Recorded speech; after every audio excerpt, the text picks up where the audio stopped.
Today, I am streaming in portrait. And I am doing it only because it's going to be a short one and because it's easier to hold my phone and hold car parts. Anyway, so C5 is on the lift. We fucking put the tranny on my toolbox, comically enough. It actually worked out really good. Um, it was silly. It was late. But I watched this video. Let me back up. My torque tube making all kinds of freaking noise. Now, part of me knew that,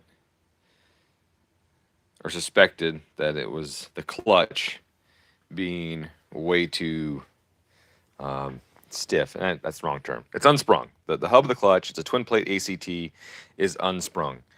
Now, the clutch, I really like it. The clutch is really nice. It engages really smooth. It's easy to drive.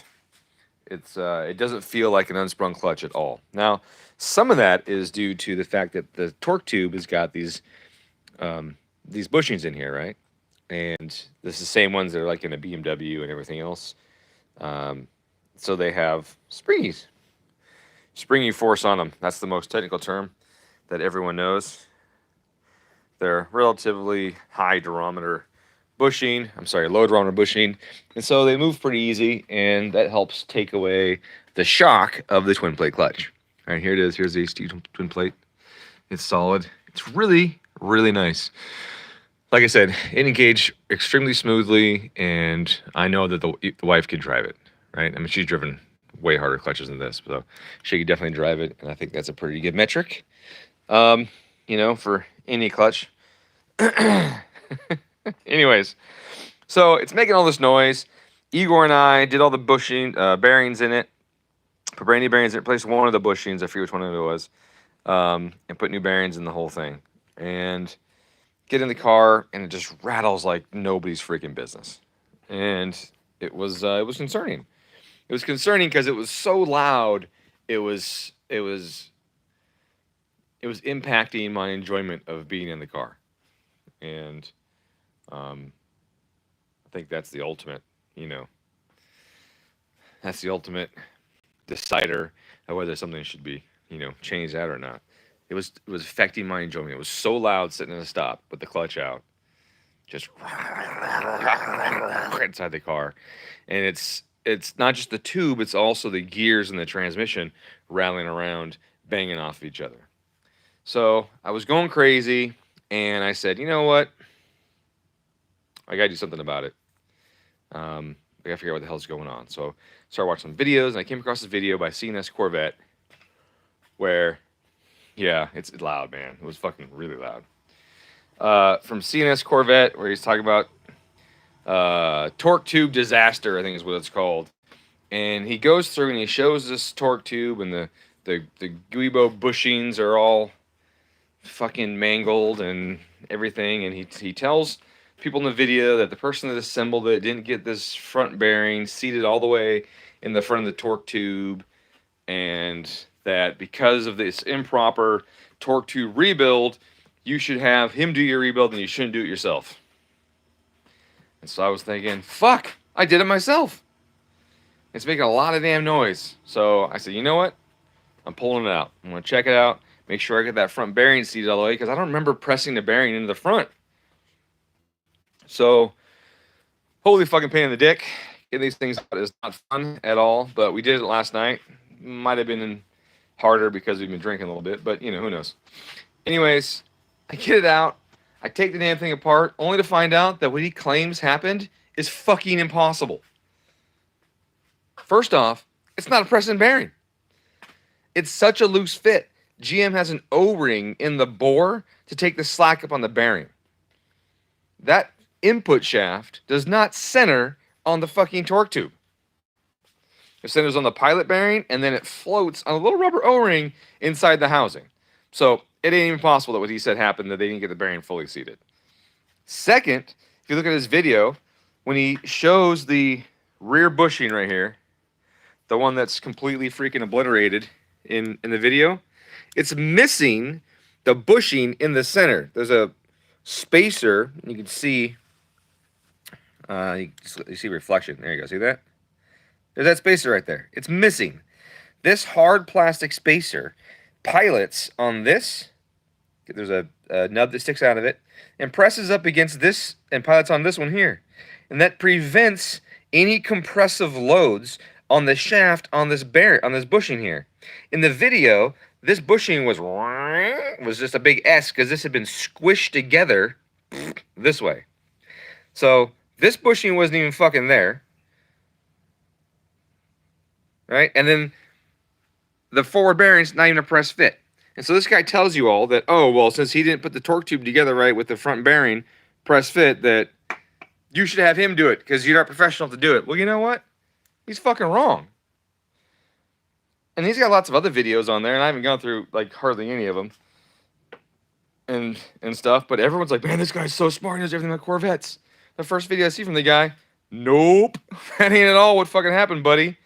They forgot that bushing, and chances are when they put this tube in and in the car, and it was from an automatic one, mating it to the torque converter, they had it, the spline's not lined up, and they pushed that sucker back in the tube in their assembly process.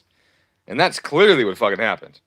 Because without that bushing there, there's nothing to hold the total length of the shaft. And then for him to tell everybody that, oh, they didn't press the bearing in all the way. That's what happened to it. Well, he's full of shit. Check this out. I'm going to pull this tube out. Rest away. Here's the bearing. It's been in here for, 100 miles now. Haven't driven it much at all. But I was really freaked out that this was going to be all dicked up inside the tube. Turns out it wasn't. It was beautiful. Alright, let me show you this guy here. I'm wearing flip-flops. Alright. So here's the surface that bearing sits on. That supposedly you gotta press it into. The bearing that has an O-ring.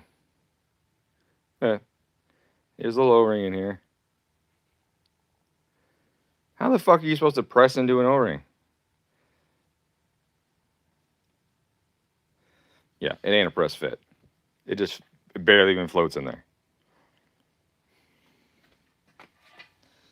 Not just that, but how would you press that in? I mean, this is a big, long tube. And as you push this tube in, the travel of this tube is limited on that end by that flange right there.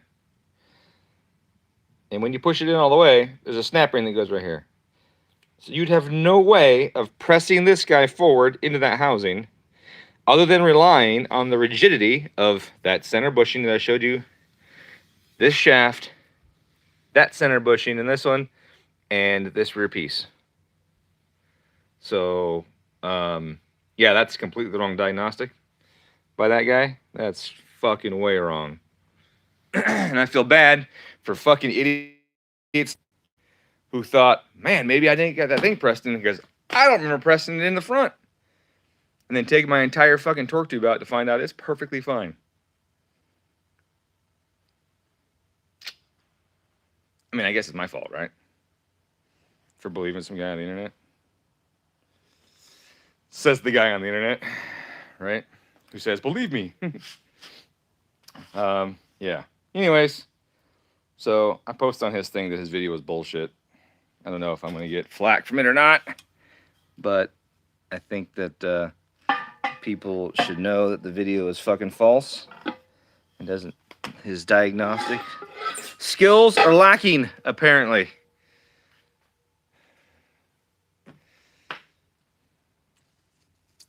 What did you say? Oh, hey, James. How you doing? Sorry about that.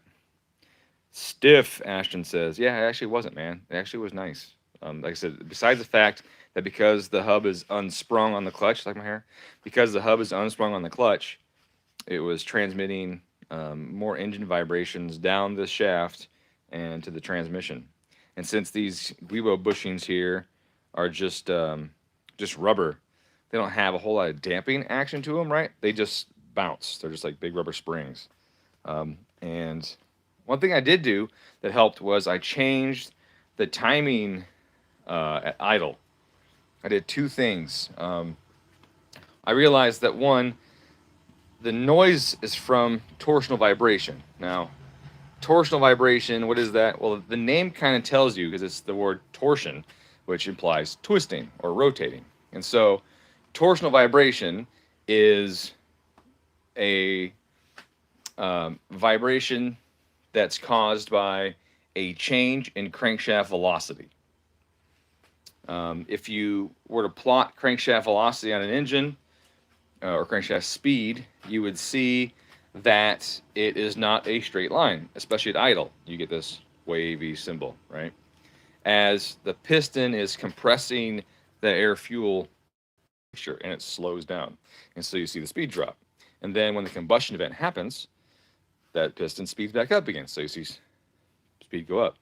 And so at low RPMs, you have a very apparent change in crankshaft speed, due largely to the fact that there isn't as much rotational inertia at low RPMs as you would have at high RPM. You know, a 5-pound weight spinning at 50 RPM versus 5,000 RPM, there's a big difference in the amount of inertia in that disc or weight or whatever it is, right? And so in these engines, the flywheel acts as a big inertial reservoir. It holds a lot of energy and helps stabilize the speed of the engine. Now, what you're going to see here in a second is my flywheel.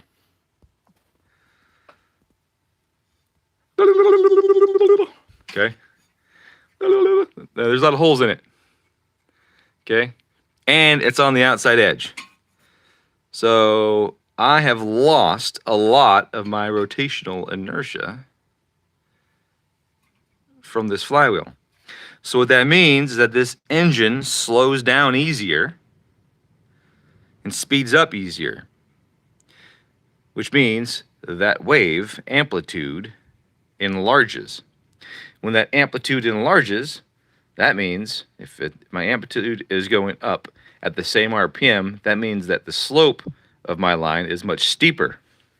And that slope, or the derivative, would be the acceleration. So the acceleration is faster and the deceleration is faster. And that higher and lower, that higher acceleration and deceleration values transmit themselves down the tube to the input shaft of the transmission. Inside this transmission are gears.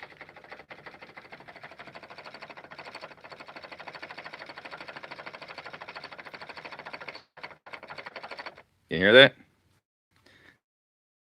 Pretty loud and clear here, right? So here's that vibration. If I do it slow and soft, it's quieter. If I add force to it, it gets louder. Well, that acceleration is that force that causes that gear rattle, which is being transmitted through the input shaft through that giant aluminum tube I had between them and acting as a giant conductor of noise. So the idea is to reduce that gear lash noise by reducing the acceleration and deceleration of the crankshaft, right? That's what I have to do. So how do I do that? Well, I changed my timing a little bit. If you have an engine that produces low torque, which is often needed, so I talked about idle control before, right? And I've mentioned how with a big cam motor, if you reduce timing and add some air to equalize the running of the engine speed, so that the ECU can add timing as needed to correct speed very rapidly, faster than the ECU can add air, then you get a car that idles much more stable. Well, on this car, I did that, but I also had a very, very steep timing ramp as RPM dropped. And to be frankly honest with you, it was too steep.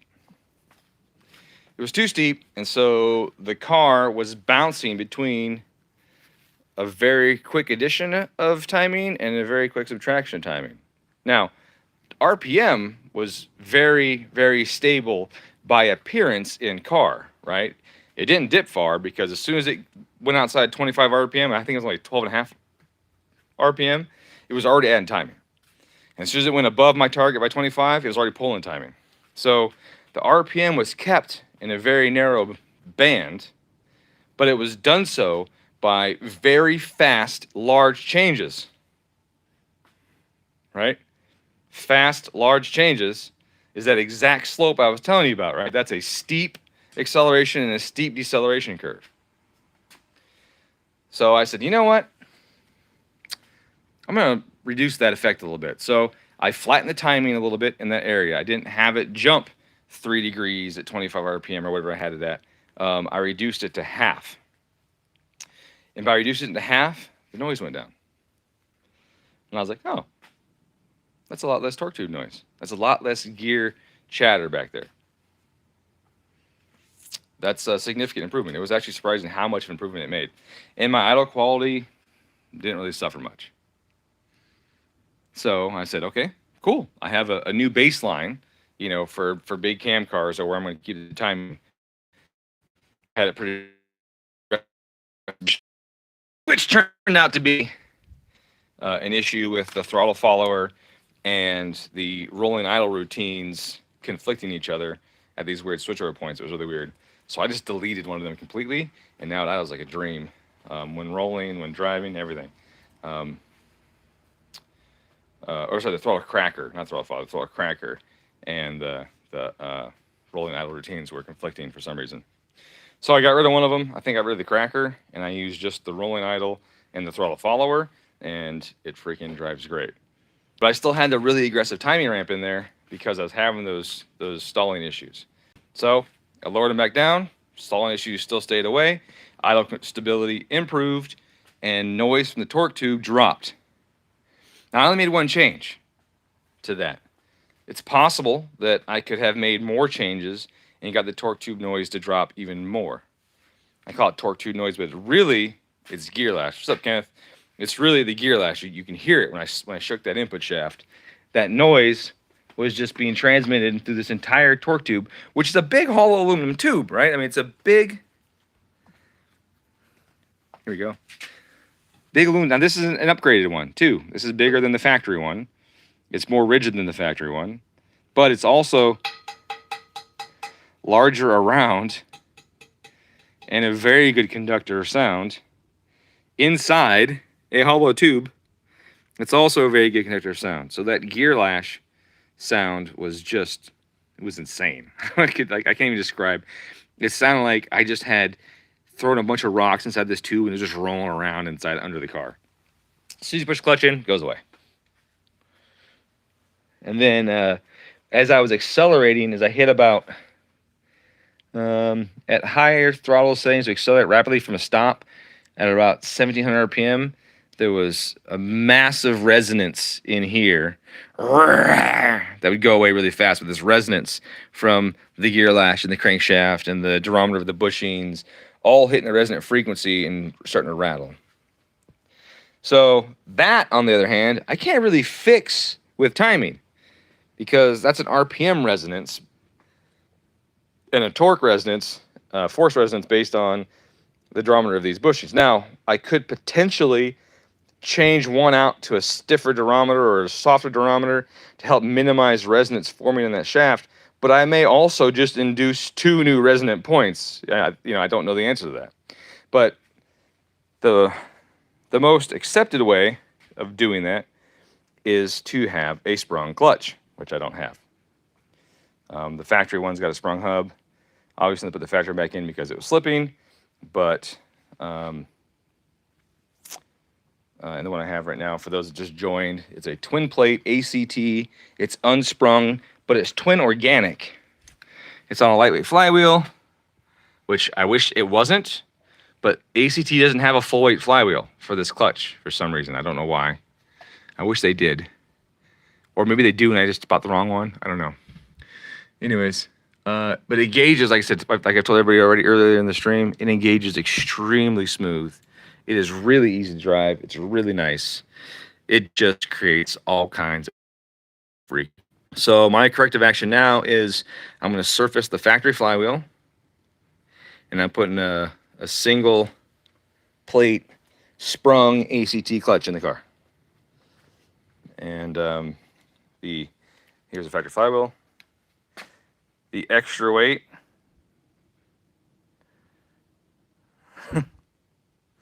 the extra weight, Mr. Physical. This guy, Mr. Physical, you are always trolling me in my freaking videos.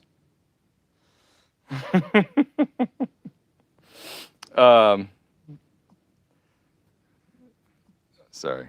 All right. Anyway, so the extra weight is going to help reduce that amplitude shift.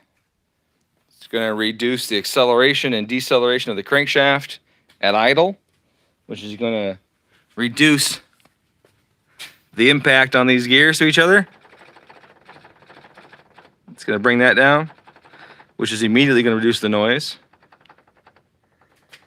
And then having the sprung, having the sprung plates should also help reduce it. Unless, of course, the springs happen to be a very close match to the diameter of those bushings, and I end up reducing more resonant frequencies and stuff, which would suck, because I ain't doing this fucking clutch again.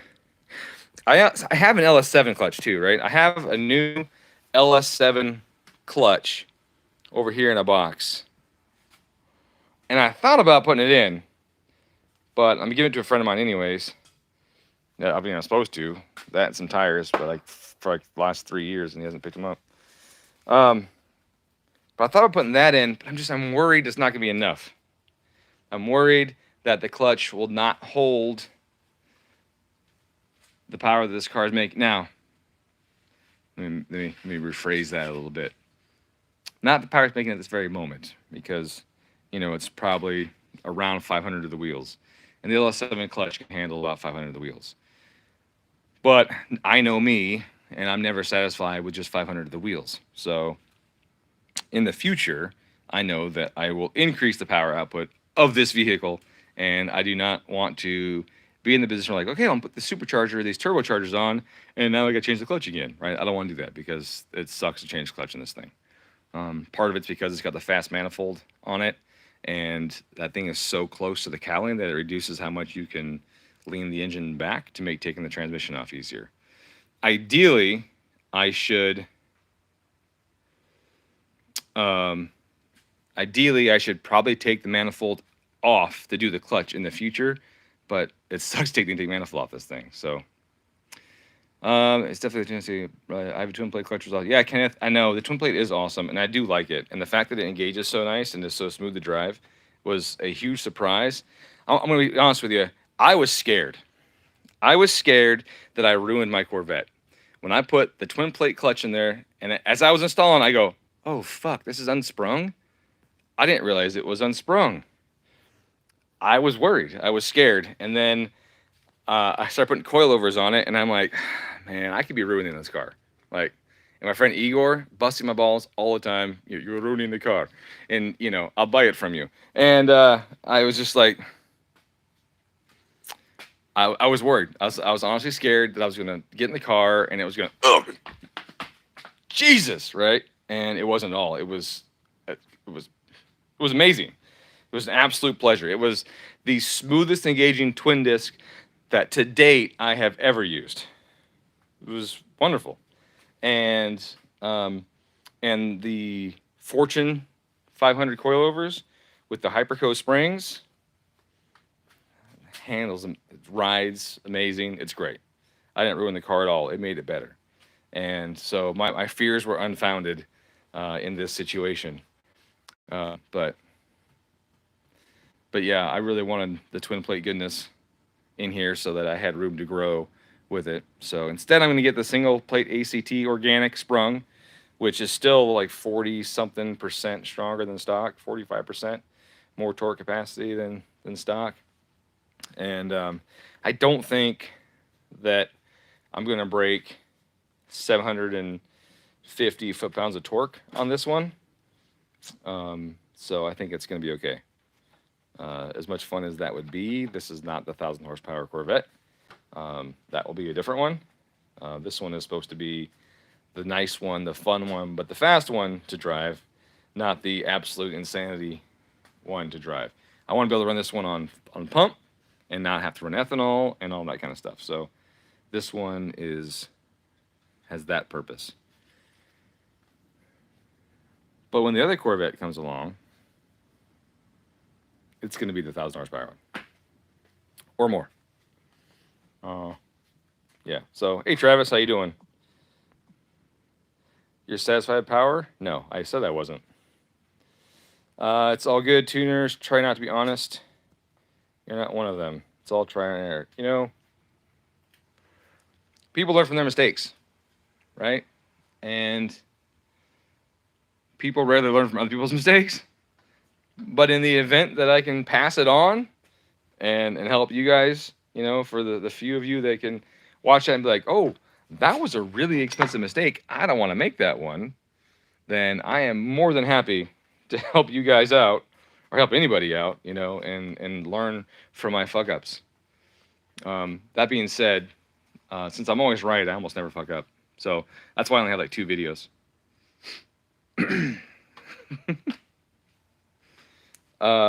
Yeah. Yeah, my fuck up list is quite long. Most of them in personal life, though. Not so much tuning stuff, but I still make a lot of mistakes tuning, too. I need to do a fucking cleanup in here. Yes, Travis laughs. He LOLs because he knows that I have been divorced 3 times. Hope I'm doing well. Kellen, I am doing well.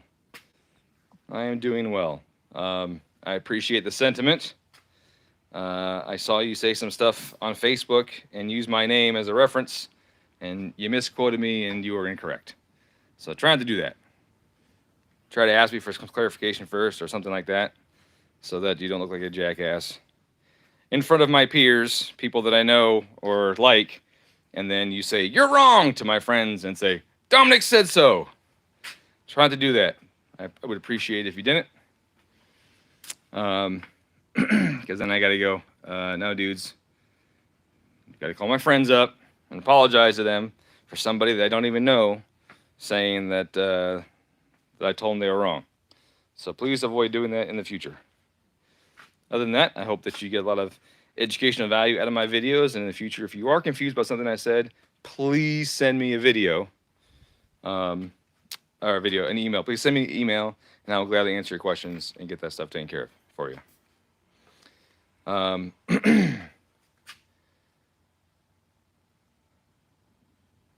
Yeah, you said that that I told you that they would lose torque by going to a 257 block, and that's not all what I said. I said it's not an upgrade.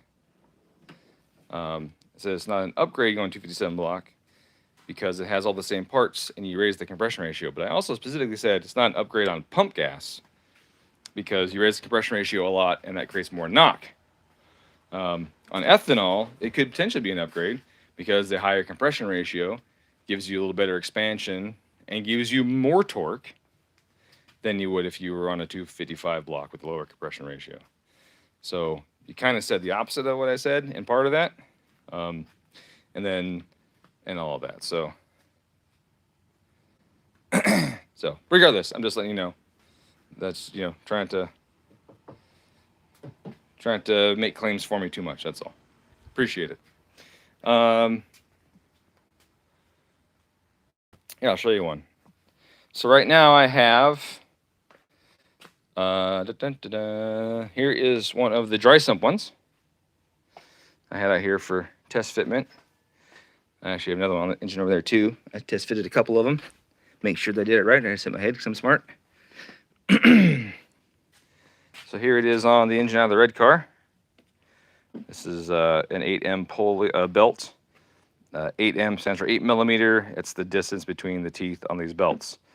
So this one says SLV8, but the 8 is for the pitch. The 8 pitch is the same as our timing belts, actually. Our super time belts have the 8 pitch, which is really interesting. Anyways, that's the belt on. There's the pulley on there. Here's the belt.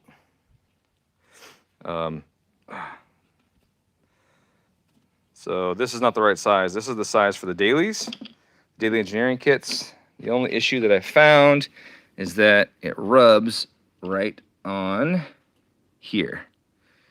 Rubs right here a little bit. And on this tube too, but if you're doing the daily kit, you don't have this tube here. So if you have to try something, this does not exist. And so it kind of sits right here. So it just rubs a smidge on that little rib right there. But that being said, this is a 20 mil belt, and it's super overkill. This 8 mil 20 Kevlar belt is way stronger than is needed for the oil pump, and you can run the 12 or 15 and the 8M on the GT4 Gates belts, and it would not have any rubbing on here and be more than strong enough to run the daily pump. For mine, I may slowly run the 15 belt too. Mine's gonna be up here where the air conditioner goes. I have the longer one in my kitchen. I'm sure the wife loves the car parts in the kitchen, but she's in Vegas right now, so haha. Joke's on her. Wait, she's in Vegas. Damn it, joke's on me. Anyway, so it's gonna go up here like this.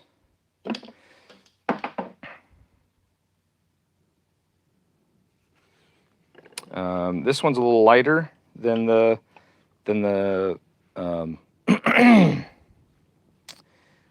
my brain's not working. Then the pulley I made for the guys that sell air conditioning, for the regular guys, because there's obviously a lot less material back here.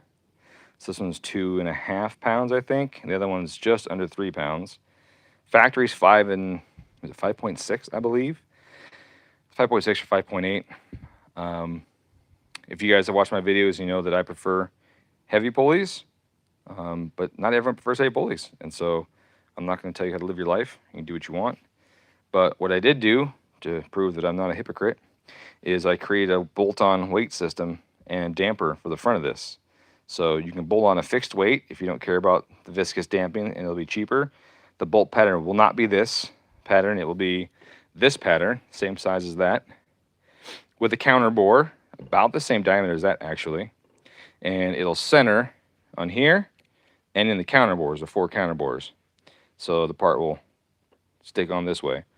And then you will screw it into the 4 holes and attach it there. So it'll be concentric, because it's based off this inner diameter, which is concentric to the whole thing. And then you can bolt on a couple pounds, and it's only about another 10 millimeters out, because that one's out of steel, so it's bigger and heavier and bolts right on. And it will make it actually heavier than the factory one by a little bit.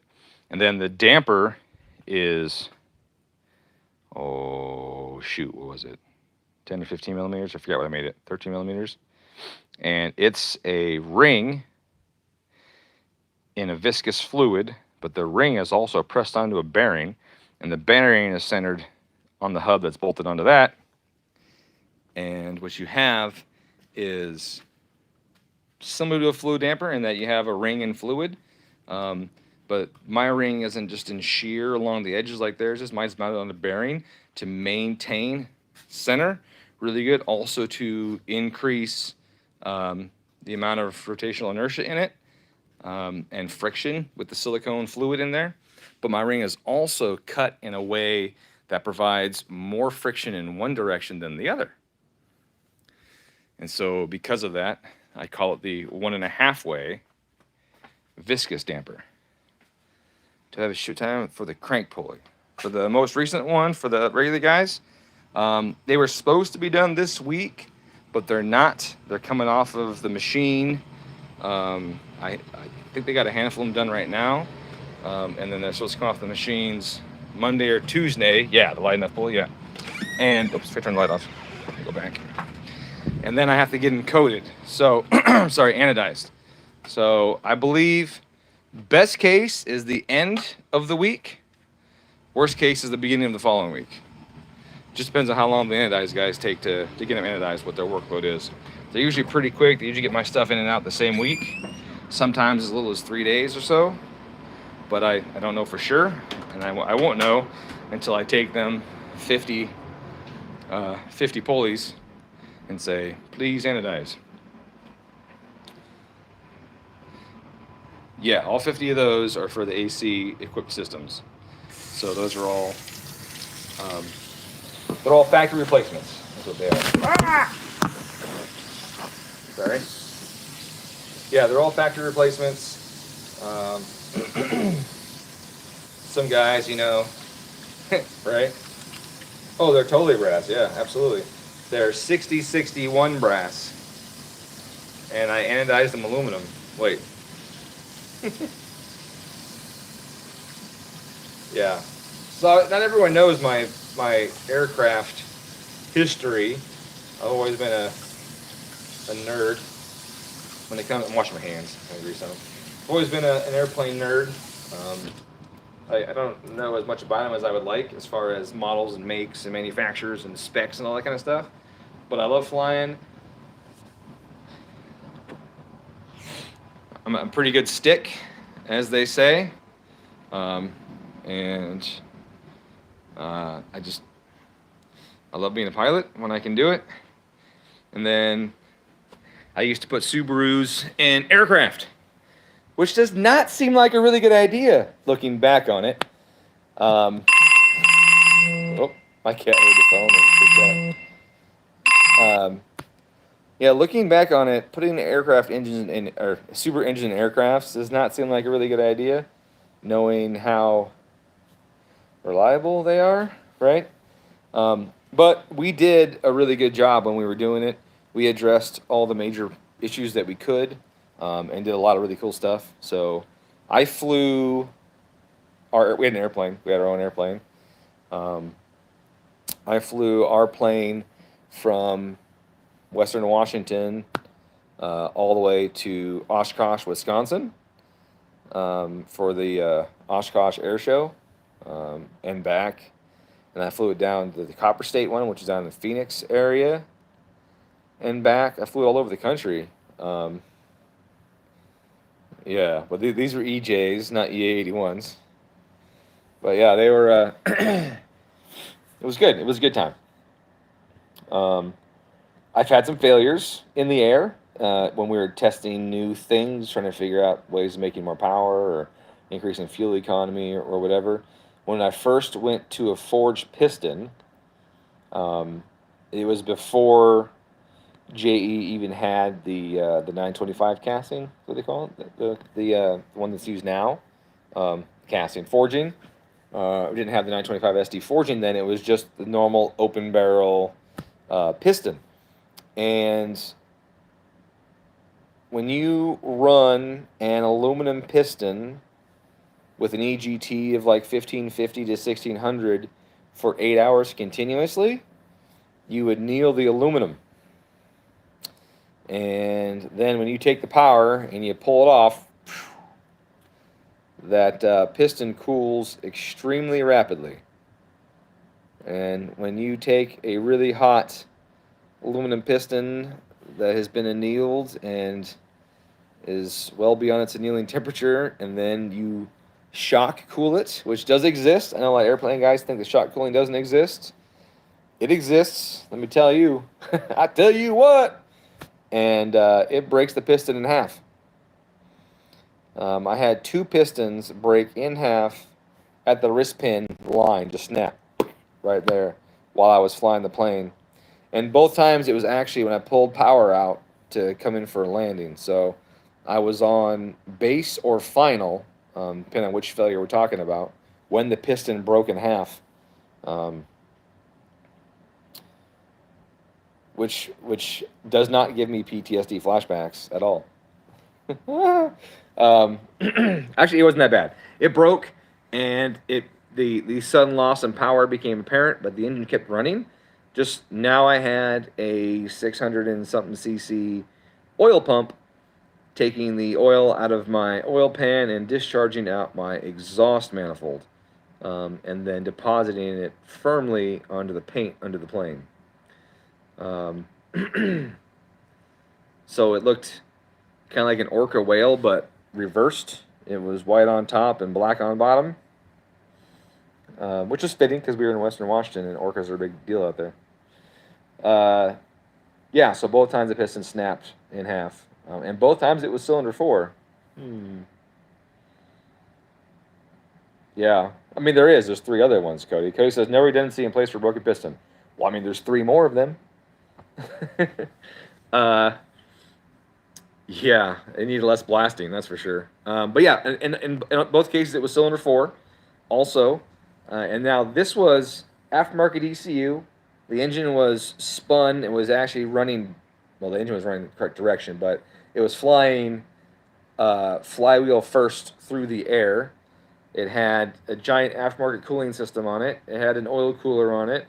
It had all kinds of stuff, and yet cylinder 4 still failed. Which is another piece of data for why I made the cooling mod to increase the cooling around cylinder 4. Um, because it doesn't matter what modifications you do to these freaking cars, cylinder 4 always fails. And as we know, it's because of the, well, as I know, and many tell me I'm wrong, it's because of the cooling to cylinder 4 is inadequate. Thus, the cooling mod that I made. Anyways, yeah, so cylinder 4 failed on final or on base twice. If you don't know what base is the turn or the leg of a landing pattern before the last turn that brings you parallel to the, I should say collinear to the runway. Hopefully, unless you got a serious crosswind, then you're semi-parallel. But yeah, it's the perpendicular leg, the last perpendicular leg in a landing pattern coming in for a landing. That's called base. And then final is the turn towards the runway. Yeah, so I had to fail 2 times. One of them, the base failure, was in Oregon. I think that was actually come back from Copper State. Ephraim and I were flying back from Copper State, and it was a beautiful day. The clouds were low, but they were just these big puffy low clouds, and it just creates this whole like 3-dimensional heaven up there. It's really amazing. It's my favorite time to fly. My absolute favorite time to fly is early morning or evening when the clouds are low and puffy and the sun's reflecting off them, and you have all this, just this depth. It's really awesome. Best time to fly. It's better to fly during that time when you have 4 pistons that are not broken. That's definitely the better time to fly. But you know, we came in to get something to eat. It was early, and all of a sudden, lose a cylinder on base, and then we land, and it's just Exxon Valdez down the bottom of the plane. But anyway, so I used to do a lot of aircraft stuff. Used to put Subaru engines in aircraft, obviously, and in the aircraft industry, a lot of stuff is anodized gold. A lot of stuff. A lot of aluminum parts are anodized gold. It's just kind of like industry wide. It's always been a thing. And I don't know all of the science behind why they chose gold or why that is the standard. I just know that that's what it's always been. And so I like gold. And you know, Subarus do too. So I thought about doing my cooling mod with blue silicone hose so I could be totally fuckboy rallied out and have blue and gold for my cooling mod. Would that be just absolutely hideous or what? It would just be so bad. But you know, there's the heritage in that, and since I'm a big sucker for heritage, right? I could do a blue silicone hose and a gold fitting. So please, in the comments, tell me how terrible of a fucking idea that is. Because right now there's a hose shortage, and I can get a lot of blue, but the black is on back order. Oh, that being said, I have been in communications with a hose manufacturer, and they're sending me a hose. I'm getting some hoses custom formed to work for the cooling mods. So it won't be just a straight piece anymore. It'll be a 90 piece. And based on how you install it, it works for all the cars, be the VAs, GRs, or the GDGCs, where you put the bend, one way or the other. So that'll be neat. It's not silicone anymore. It's going to be actual coolant grade rubber hose. And that helps with longevity, because I guess some people have told me that sometimes their silicone hose gets kind of swelled up after a while with the coolant going through it and stuff. And I don't want that. I want it to be, you know, a long-lived product. I don't want anyone to have any issues with it and stuff. So silicone was originally chosen because of its ability to take a bend better than rubber hoses do, and better oil resistance than rubber hoses, but also higher temperature resistance and abrasion resistance to rubber hoses. But the rubber hose definitely can last longer if it's not set on fire, rubbed up against a bunch of shit, you know, and exposed to a bunch of oil. The rubber hose can definitely do a better job in the long run. So I'm not sure if I'm going to do an optional thing where you can choose one or the other, or if I'm just going to convert them all to rubber yet. I don't know yet. Exactly. World Rally Blue and BBS Gold is the hot ticket since 2004. Hi, kitty. Here's my cat. She is really needy the last couple days. Come on. All right. Come sit with Dad. If you don't talk to your cats, you're a cretin. Um,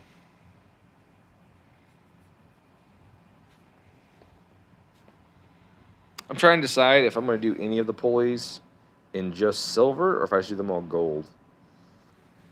Gold is my color, and gold is kind of like supposed to be the symbol of my business and my color.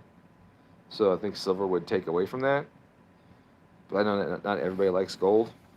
Because I'm not doing red and blue or black or any of that kind of crap. Silver and gold are the only options.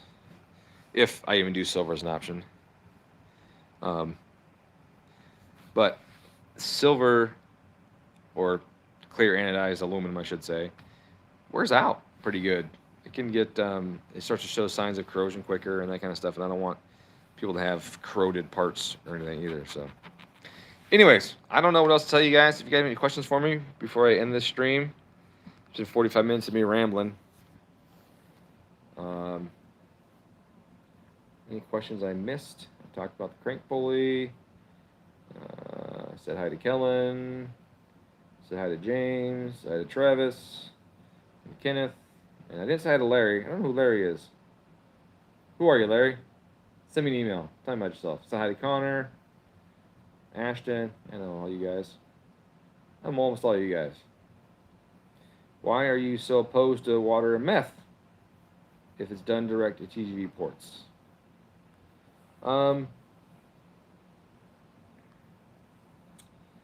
I am opposed to water meth for a few reasons. One, the injection quality is significantly reduced compared to that of like a fuel injector. A fuel system has, or should have, very good filtration. It has a very reliable pump, and it holds a relatively constant pressure. A meth injection system, yeah, I'm not done with that though. I know what you meant. A meth injection system usually has an on-demand pump. It has little to no filtration. It has very poor quality control on the individual injectors. It's auxiliary, so if the fuel pump or the pump fails, then you don't have the protection that you get if your like your fuel pump. If your fuel pump failed and output no pressure, right? What's going to happen? It's just going to stop running. You're not going to damage anything. The meth pump fails and outputs no pressure. Well, you're going to lose a lot of stuff. It's going to become really expensive because you still have 80% of your combustibles being supplied by the fuel system. You're just now 20% lean and 10 points of octane too little. And the thing I know about fucking meth systems is that they all have problems, whether it be drawing an air pocket, which is super common because there's hardly ever any baffling in any meth tanks. Getting an air pocket and trying to feed an air slug to the engine when it really wants high octane methanol. Whether it's a blown fuse that happens all the freaking time. It's just a straight delay in the pump, feeding pressure to the engine, which happens all the time. The inaccuracy of the injectors to evenly distribute meth and water flow, which happens all the time. The lack of filtration that leads to something like one of the injectors clogging into the port, which happens all the time. There's just too many things, that can go wrong, and I don't see a long-term benefit from a system like that.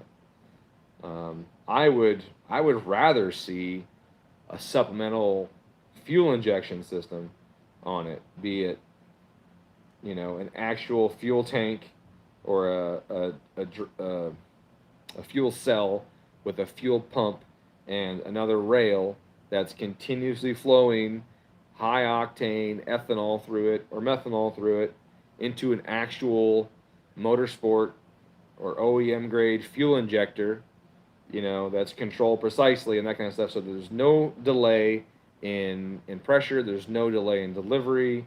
You've got good filtration. You've got very accurate metering, all that kind of stuff. That makes way more sense than something that guarantees you're going to have a failure, because meth water guarantees you'll have a failure. Plain and simple. It's not a matter of if, it's a matter of when. And then systems like the Aquamist, those are absolute shit. Back before I told people to stop fucking bringing me those cars, 9 out of 10 of them did not work. 9 out of 10 of the systems would show up, not even functioning. Wouldn't emit, it wouldn't spray.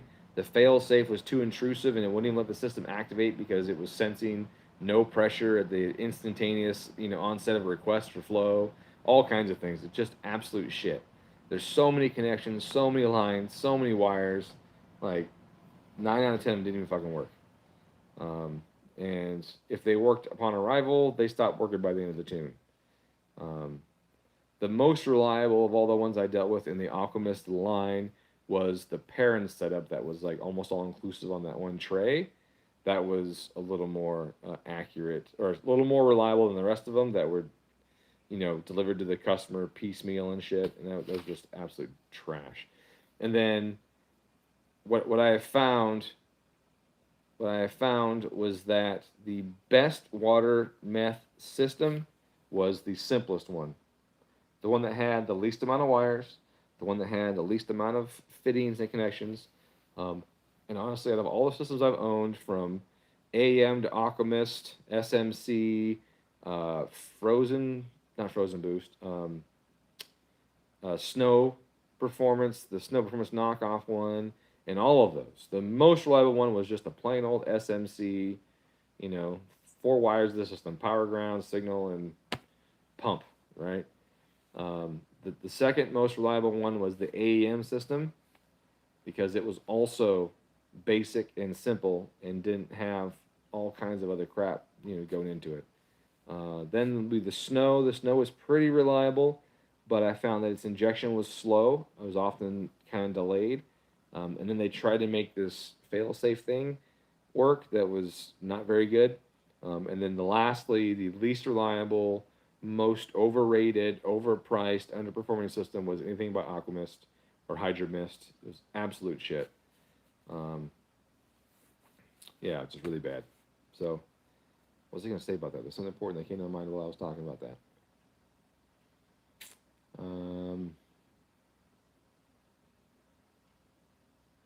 Oh, right. Alchemist has their fail safes that they claim work. They don't fucking work. It takes like a half a second to actuate a fail safe, and a half a second at 7,000 RPM, that's a couple hundred combustion events that have occurred without the appropriate octane. How fast do you think it takes to blow a motor up if you don't have the right octane or air fuel ratio? It's a lot less than a couple hundred events. So, like, those are just feel good things to make you think that your system's going to help you out some, but it's not. Your shit's going to fail. So, that's why I don't like it. So, if injector dynamics out of the game for water meth injectors, you're in. I mean, if it was a full system, if it was a common rail system and it was always, or a pressurized, system, as long as I'm not waiting for the pump to come in, as long as I got good infiltration, as long as I got, baffling in the tank, so I'm not sucking the air pockets in a turn, then sure, maybe, maybe. I'd rather just run flex fuel or something, really. Or like I said, do a separate system, a separate fuel system. Like why bother with water meth if you can inject ethanol? I don't see a benefit to water meth over ethanol. Because with water meth, you got about ratios, did you get it right? How much it's evaporating, blah blah blah blah blah. It's just not my thing. Now, that being said, when we set the Pikes Peak record for all-wheel drive Subarus in 2015, we used a straight water injection system on it. I had one nozzle in the intercooler, not a very big one, and I had 3 other nozzles in the car. I had them on the outside of the intercooler, one on the outside of the intercooler, and then two on the radiator. And that system was triggered halfway at the mountain as the air started to thin out. The driver turned that system on, and we just injected a small amount of water in the engine and a bunch of water onto the radiator and the intercooler. We set the Pikes Peak record with a DOM 15 and a top mount intercooler. I don't know if it was Greenspeed or ETS, but it was a top mount intercooler. And so we were able to do that because we were able to cool the car when the air got thin. And that system was an AEM system that we used on it. Just set it up just like a basic AEM system. 10 pounds of boost or 12 pounds of boost or whatever, and then started spraying. Now, he was running ethanol on the course, so octane wasn't a big concern. It was mostly just a concern about BTUs in and BTUs out and getting enough cooling to the engine. We used the water for a little bit of chemical intercooling, and that was it. When we initially did it, testing, the nozzle was a little too big, and we lost like 30 wheel on it. Ethanol doesn't need, a water injection for the most part. And so we had way too big nozzles. We had to put like a 0.3 or something in there, something really small, to get a low enough volume of water that didn't actually cause us to lose horsepower. Yeah. What do you think of the AccuSumps for added safety? I'm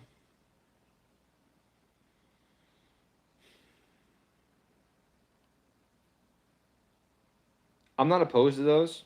Let me start with that. I'm not opposed to an AccuSump, but unfortunately,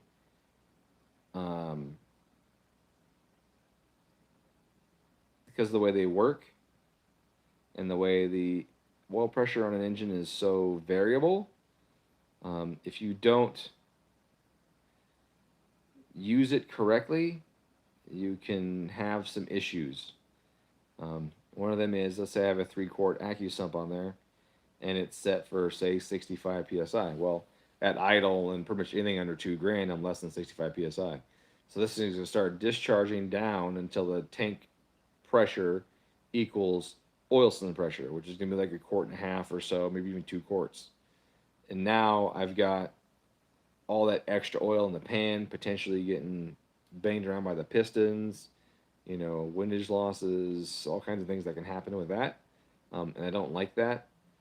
So it needs to be done with care to ensure that you don't fill an engine full of oil that shouldn't be filled full of oil, right? Like an AccuSump is for when a low oil pressure condition exists at high power. So if that low oil pressure condition exists because you sucked in an air pocket, a bunch of oil's in the heads, well, then it's not a big deal if I pump a bunch of oil into the crankcase because the oil's in the heads, it's not in the pan, right? And I'm going to pump it into the mains and that kind of stuff. So, in that situation, it works, but I have to have the operating window narrow enough that I don't screw things up on the other side of it. And then if you just turn the key off on the engine, right, then it just goes boom, and fills the whole engine up with oil.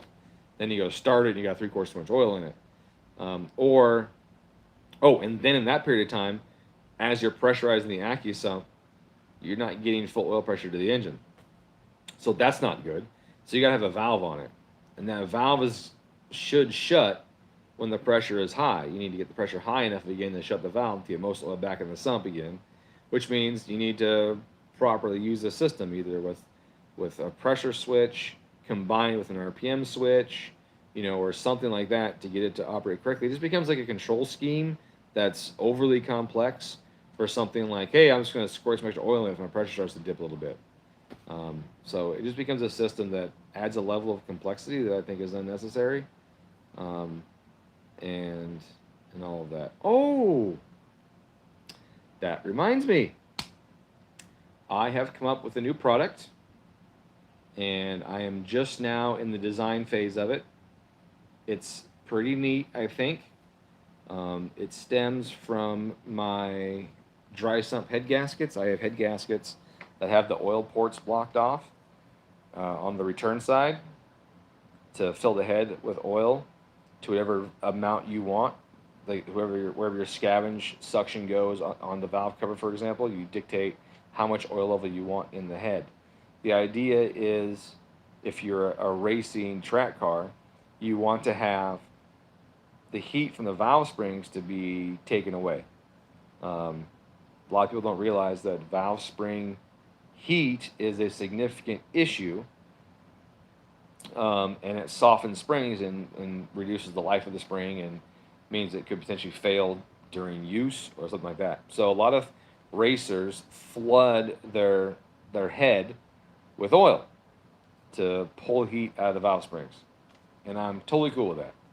So I had Cometic make me some head gaskets that have an 80 thou hole in the drain line. And that's it, just 80 thou hole in the drain port, so that when it's running, the fill rate is higher than the 80 thou could ever pass. And so um, the scavenge section would remove the right amount of oil from the head, and then that's an issue. That also blocks the slosh. So you hang your corner, oil sloshing into the head via the drain port is no longer an issue because now it's got an 80 thou hole in it, right? The whole thing gets blocked. And so I said, hey, that's an idea. What if I stop oil slosh? So I have an insert now. It's just in design. I haven't printed it out yet or built it yet. That you press into the block. That's a flappy door. To stop oil from sloshing back into the head, but let it pass to the pan for guys that aren't on dry sumps, for guys that are on regular oil systems, but they get the benefit of that to minimize oil slosh into the thing. So I did some quick math, and I did some drawings with some angles and stuff based on G-forces, and it looks like it's going to stop like a quart or more of oil in a turn from leaving the pan, and I think that's a significant amount. But I'm going to test that for realsies here in the near future. It shouldn't matter, Kenneth. I'm going to use that. I'm going to test it in the future with an actual engine on a stand. If you do force vectors, okay? Like let's just think about this a second. A lot of guys don't have issues with oil pressure on the track until they go to R-comp tires, and when they go to R-comp tires, they have issues, and it's because they're now braking over a G in a turn. So what does that mean? The final force vector is for the combination of gravity and your G in a turn. 1G, where's the vector at? Is it straight out to the side? Well, no, because you still have the force of gravity. So if I have two vectors, one being straight down and one being 90 degrees, and they're both the same value, well, then what's the final vector? It's 45 degrees. So if I have 1G in a turn and the car is completely level with no body roll, then that's the same as taking the engine and rotating it 45 degrees. How much oil is going to leave the pan and go into the heads at 45 degrees? It's a lot, right? If I have that pan, it's a square, and I draw a 45-degree line across from the top of the thing, a significant portion of that pan is no longer holding oil. That's with no body roll. A lot of these cars are rolling 5 to 10 degrees in a turn. Now that engine is 55 degrees tilted. How much oil is that pan going to hold now? Not very much. So the the requirement to keep oil in the pan is drastically increased as you increase your cornering Gs. Now, a track with camber that helps in a turn, that helps, right? It helps a little bit.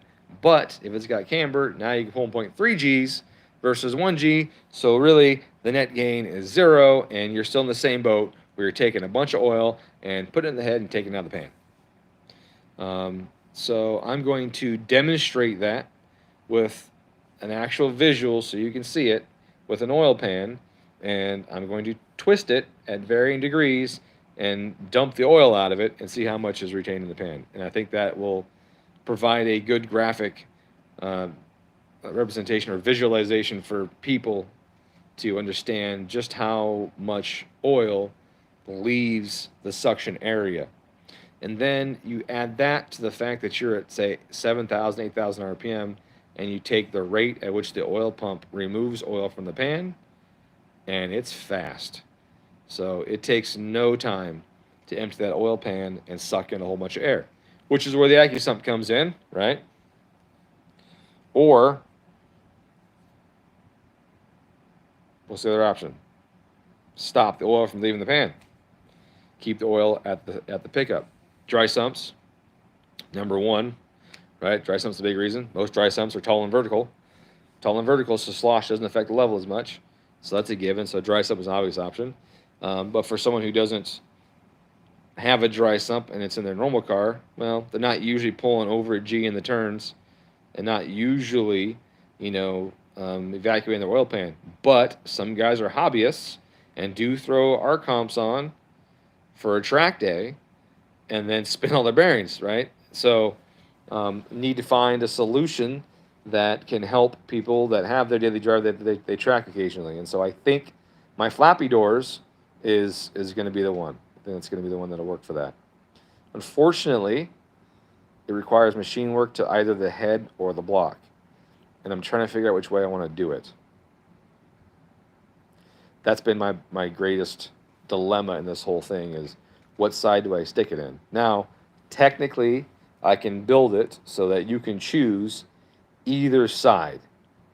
If I make it the right size, then you just decide yourself which one you want to machine out. But then you got to have a machine out to fit.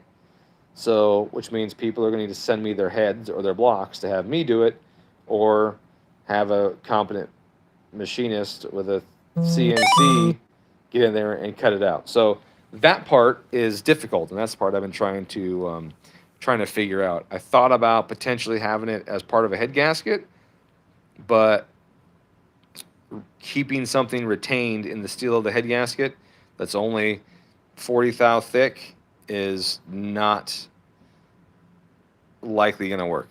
That's just not. It's not a feasible option. So, anyways, I just thought it was cool, and I wanted to tell you guys about that. Anticipate seeing some drawings and some prototypes coming up on that in the next couple months, because I still have my oil filter, my power steering system, the pulleys, the dry sump, and my AVCS stuff in the works. So, a lot. And I haven't told you what the AVCS stuff is because I don't want to tell anybody, because it's actually kind of simple, and I don't want it being copied right away. So I'm not telling you guys what that is. It's simple. It's just a dress-up thing. Let's see. I saw some other questions pop in. What were they? Da, da, da. I can't use something to do that. Is Igor afraid of a Franken build? No. Igor is not afraid of anything. Igor needs to slow down sometimes because he's too fast. Mistakes happen because he doesn't think enough. There's one that has a pressure valve that only fills above 30 and shuts on no power. Yeah, I've seen some of those kind of things. Those are pretty good. But Igor is also my greatest assistant. Excuse me. He keeps me motivated, and he's great. What do you think? More longevity, a 2-1 stroker or a 2.35? Oh, 2.35 all day long. Yeah, in no cases is a stroker more reliable than a D-stroker. Yeah. Would that only be used for racing? Oh, we covered that already. Thank you for being awesome. Thank you, Ginger Racing. Jason, that's Jason, right? John, that will be me. I assume you mean that the daily driver that occasionally track days his car, throws on our comps, and then smokes everything will be you. Yeah, here we go. I have A7 for autocross and NT01 for the track. Yeah, so and you're going to have some roll too. 15 degrees of roll on that thing. You have a 60-degree engine. So,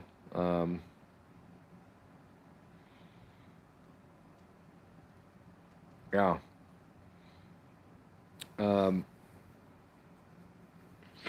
It's situations like that where the scavenge only dry sump system would work well too.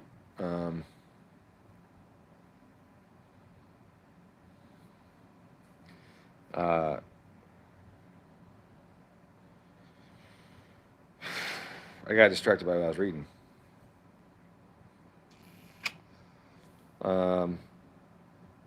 A7 on the cross, anything with the track. Shit, lost my train of thought. Put a fluid damper on my STI. I noticed a lot more improvement than I thought. It was smooth. I thought I would. Oh, more improvement than I thought I would. Smooth throughout the RPM range. Haven't had any change in bearing material wear show up in oil analysis since. Nice, Jordan.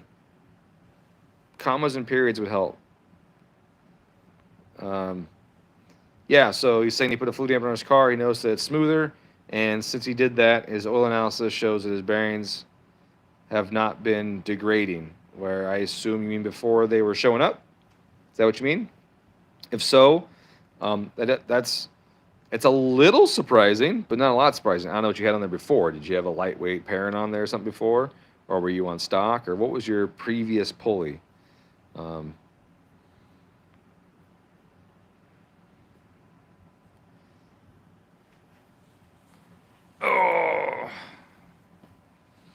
Yeah, I'm just curious what your previous setup was before the fluid damper.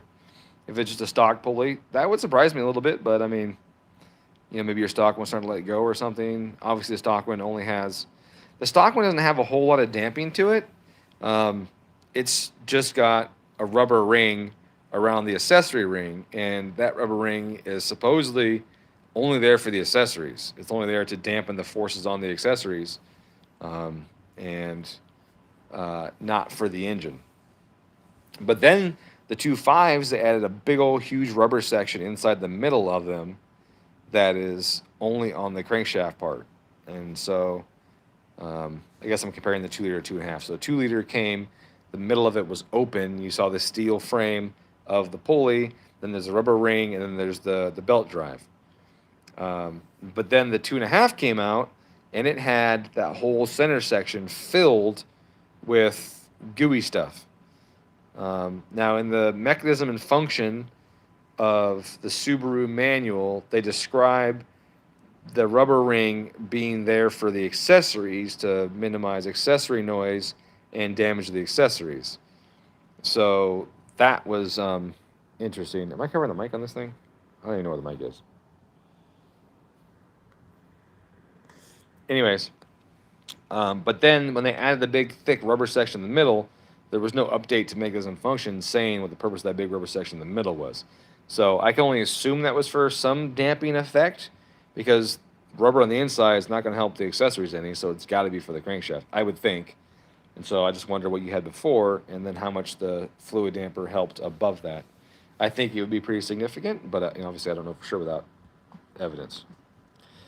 Even with the thicker 207 cylinder walls, the 2.3 would still be better. You said reliable, right? You said reliable. So I don't know what you mean. I mean, the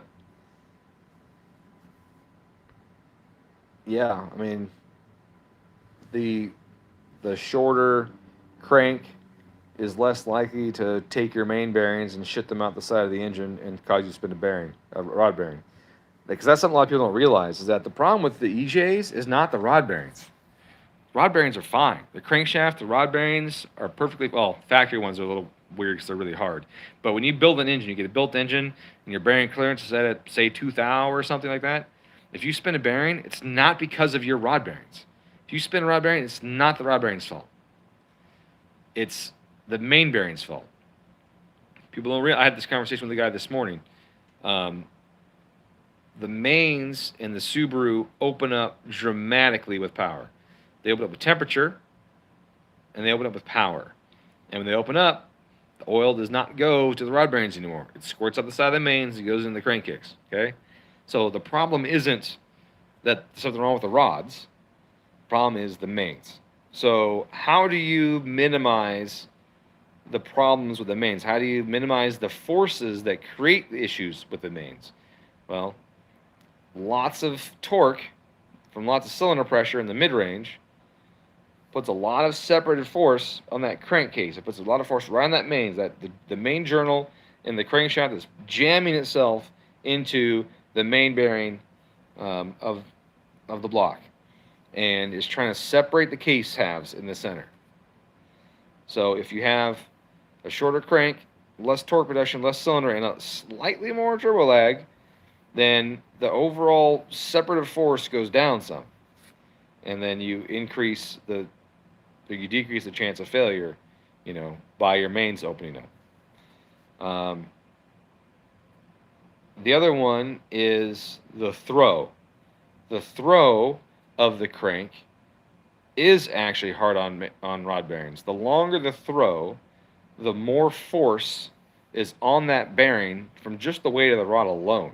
If I'm slinging that sucker in a bigger circle, then I have a lot of issues with, one, bearing speed, which you wouldn't think would change with stroke, but as that circle increases, the the angularity of the rod increases, and the rod does this more on the crank while it's spinning. So you have the speed of the crankshaft turning, right? But then you also have the rod spinning as you get more angularity on there. And so you have a higher bearing speed and a lower bearing speed, and a higher bearing speed and a lower bearing speed. So your bearing speed actually is higher with a longer stroke as well.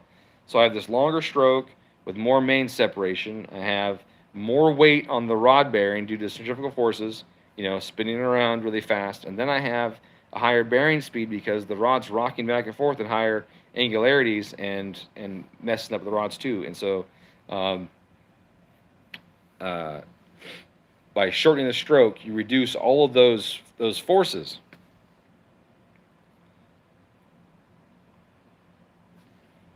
I think that answers your question, right?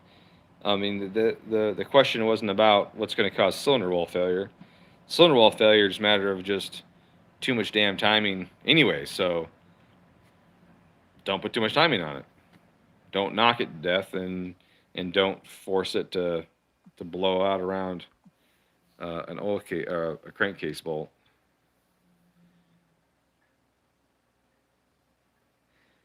He did the ATI pulley.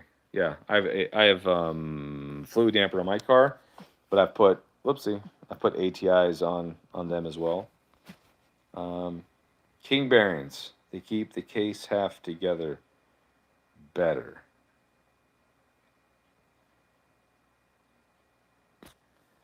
Why would king bearings keep the case half together better? Then there's nothing about the bearing that holds the case together. So I don't know what. There's no lock. There's no attachment device from the bearing to the case. I don't know. I don't know what you mean by that. Hey, you're very welcome. That's the best I could do on it. Obviously, you have other forces too. If you run a much higher RPM on the 235, then 2 you'll have some other forces as well. But when you add RPM, you also add a little bit of oiling. Believe it or not, high RPM can help with oiling to the rods because you have this slug of oil in the crankshaft that's getting pulled to the outside. So the RPMs pull the oil to the rod bearings.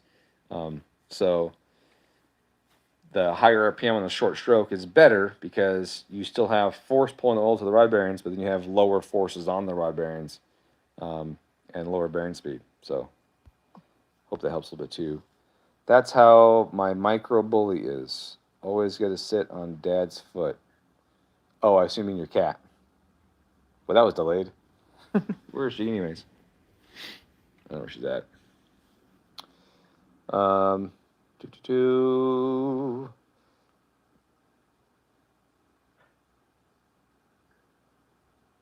Yeah, I'm not a big fan of the king bearings. They do dip oil pressure. I've had people have low oil pressure say, fuck this, pull the engine out, swap to ACLs with the same clearances, put them back in, and have another 20 pounds. Now, like I said before, though, low oil pressure isn't necessarily bad if it's for the right reasons.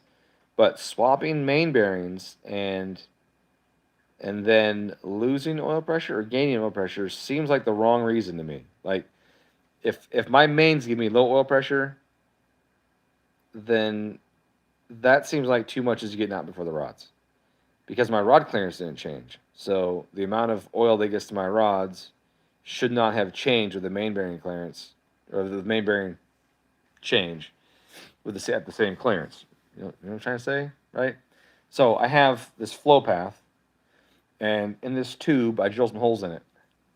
And one hole represents the oil that leaves out the sides of the main bearings, and then the hole at the end dictates how much oil leaves via the gap in the rod bearings, and some of that could be even attributed to side loss, side leakage on the bearing too. Regardless of that, I have these two holes in the pipe, and if I enlarge either of those holes, pressure in the pipe is going to go down if the flow rate's the same. So if I make that hole smaller and pressure goes up, that means more is getting to the rod bearing. And I don't see a way that the king bearings are somehow lowering oil pressure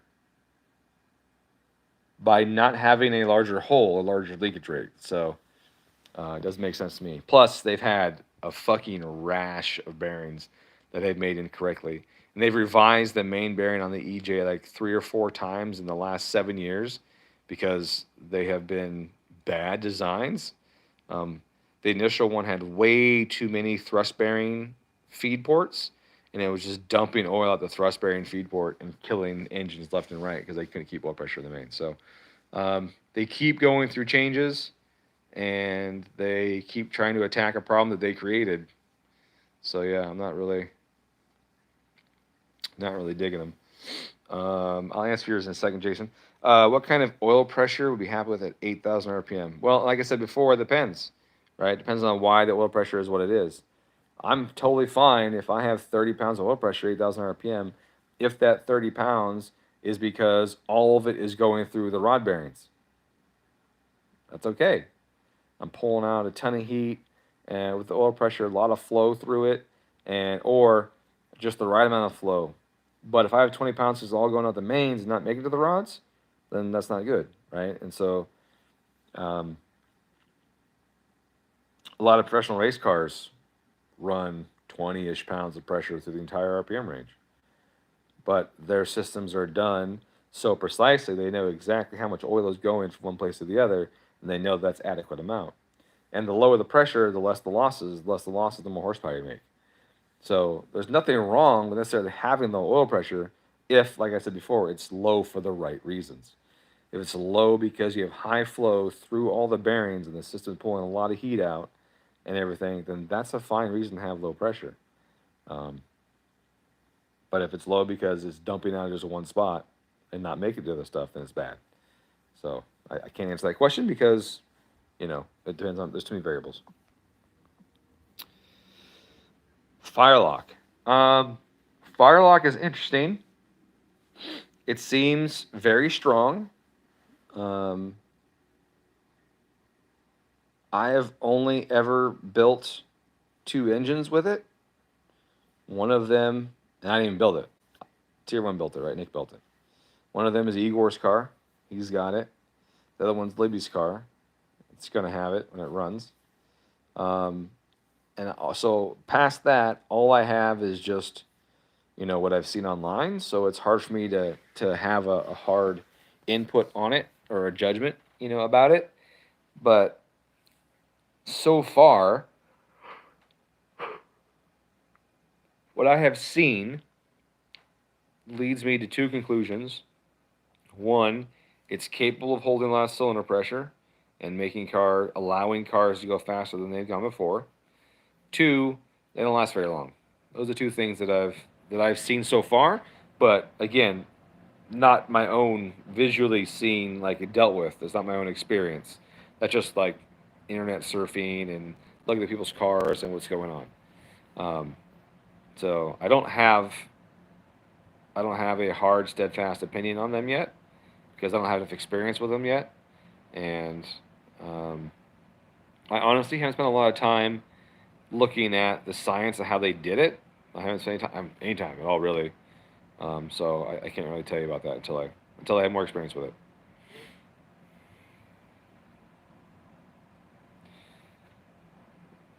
Yeah, I don't know, man. Kellen asked, how long is not very long? 10,000 miles, 30,000 miles.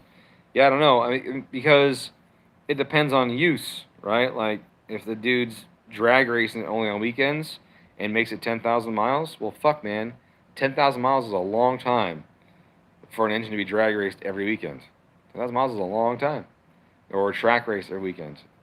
$150,000, professional touring car or NASCAR racing cars, they rebuild at 1,200 to 1,500 miles, right? And then we have these and those engines have way less power density than these little four bangers have, right? And now we have these four bangers, and people want their $10,000 engine to last 100,000 miles. Like it doesn't even make sense to me that people want these things to last that long because they're not made to last that long, and they don't cost near enough to have the technology or anything in them to last that long. So, yeah, 10,000 miles could technically be a freaking really long time. Um, or it could be not much time at all. If the dude, put the engine in and drove to Atco from Seattle, which is like, 30 something hundred miles, to do a weekend race and then drove back and did that twice, right? That's 12,000 miles on the car plus, two drag strip passes or whatever, and it failed, then that would not be a very long time. That'd be a very fast failure. So I don't know. I can't really give you a good answer on that one. Will be indicative of inadequate oiling if pressure is dropping off as RPMs are reaching a certain point. Okay, so pressure drops with RPM for a few reasons. One of them is the factory relief valve. The factory relief valve is stellar in one aspect only, and that is that it's part of the oil pump and it's super compact, easy thing to produce, and it's functional in the car. Other than that, it's a total pile of shit. So the if you think about the way the oil pump is constructed, you know that the oil has to come through some pretty significant bends to even get to the gears itself, and then it goes down to the block and comes to the pickup tube all the way down, right? And that pickup tube's got some size to it. It's like 5/8 of an inch or something in internal diameter, or 9/16 or so internal diameter. And so the oil pump has to lift that oil out of the pan. To lift oil, I have to have a lower pressure at one point than I do at another. So if I'm lifting oil, and I'm lifting a small bit of oil at a low speed, that pressure need to lift the oil is not very much. You can put your mouth on a straw and suck really lightly and slowly lift oil in that straw, or water, because you don't want to suck oil in your straw, but suck water at the straw with very light pressure, right? Pull it up a little bit. But if I want to draw a lot of water really fast, or have a bigger Taco Bell straw versus a skinny little restaurant straw or something, you can feel the difference in the amount of force it takes to lift or move that much liquid per time, right? So what I'm doing is I'm doing work. Okay? If I'm lifting something, I'm doing work. And so if I want to lift something further, I do more work, right? Or if I need to lift more somethings, I'm doing more work. And then if I'm doing work per time, then I have power, essentially, or energy. So if I need to lift more oil faster, then that goes up, right? So now what happens, so what does that mean? That means that suction pressure has to be even lower than it is at the oil pan to get that more oil faster. Well, that suction pressure is seen on one side of that relief. That oil pump relief goes from the discharge of the pump to the suction of the pump. So as my RPM increases, the DP across that relief stays, we'll say 85 psi, but this suction side that sucks the relief open is now 20 psi. I'm just going to make it up, 20 psi less than atmospheric. So that means that your oil pressure in gauge is now going to drop 20 psi because that relief is opening earlier due to the suction pressure of the head of the oil pump. Now, if that relief valve utilized, say, crankcase pressure as the reference pressure, then you would not have nearly as much of an oil pressure drop. which is why I tell people shim your oil pumps, right? Shim the oil pump so that as that DP grows and it starts to suck that relief open at higher RPM, that set point is at least a little bit higher. It's not a perfect solution to it. It's a little bit of a band-aid, but it helps. Um, the ultimate solution is an external oil pressure regulator. An external regulator will have a different reference point by which to control pressure, be it atmospheric or crankcase pressure or whatever.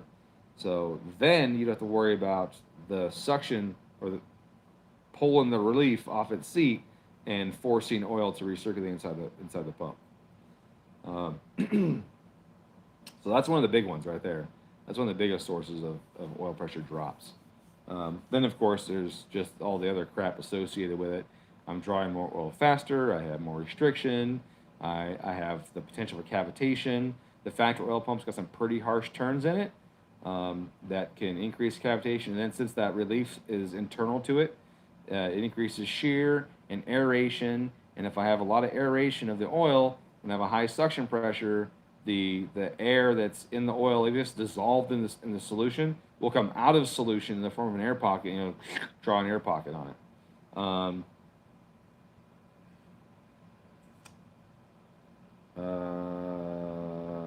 Man, I wish I could tell you this analogy. Okay, so I have a bottle and a syringe, and if I put the needle in the bottle and I'm drawing some stuff out, and there's a little air pockets and train in there. If I draw really quick on the needle and I pull hard on it, those little air pockets expand really fast. And I know that because I was on medication for a while where I had to inject myself twice a week. So it was like a syrupy stuff, and as I would pull it out, the air pocket would grow. If I did really fast, the pocket would whoo, and this big old air pocket would form. And then when I stopped sucking down on it, it would collapse into this little tiny little speck. So the same thing happens in your oil. This thick syrupy shit called oil gets little bubbles in it, and when you have that really high suction pressure, that bubble grows, right? And it also pulls other stuff out of solution. And the effect is actually really cool. I should get. I have some syringes left. I could probably get some vegetable oil or something, and show you that effect. But yeah, that would totally cement it when you see that little air bubble go whoop and grow from the low pressure. And that's what happens inside your oil pump too. So that's another thing. I might do a demo on that. I'm gonna see if I can get some stuff together to do just a little demo video on that. That would help out a lot. I think people understanding what happens in there. I only make 500 much from the G3660.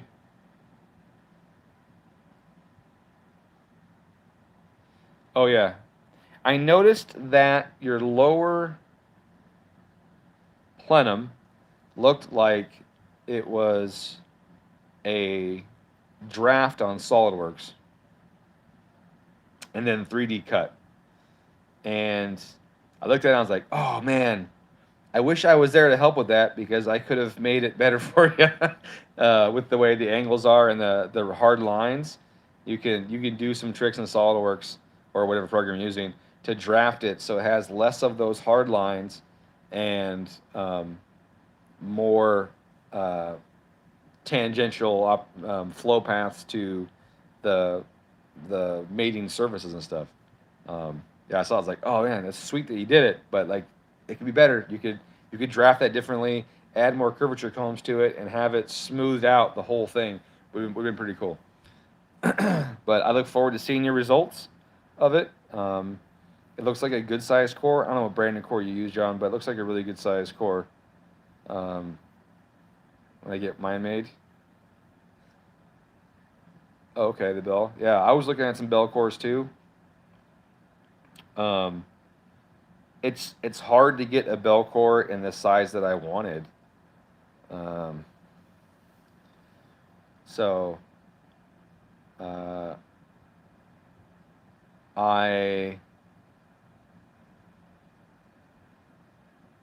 tell you about that. I was doing a setup, looking at doing a setup with a different dimension core, because I want to put So I'm doing compound turbos in the RS, and I want to do an intercooler between the turbos. And so I want to do compound turbos, and I want to do an intercooler between the two of them. But I don't want to add a ton of volume to the piping between the two of them.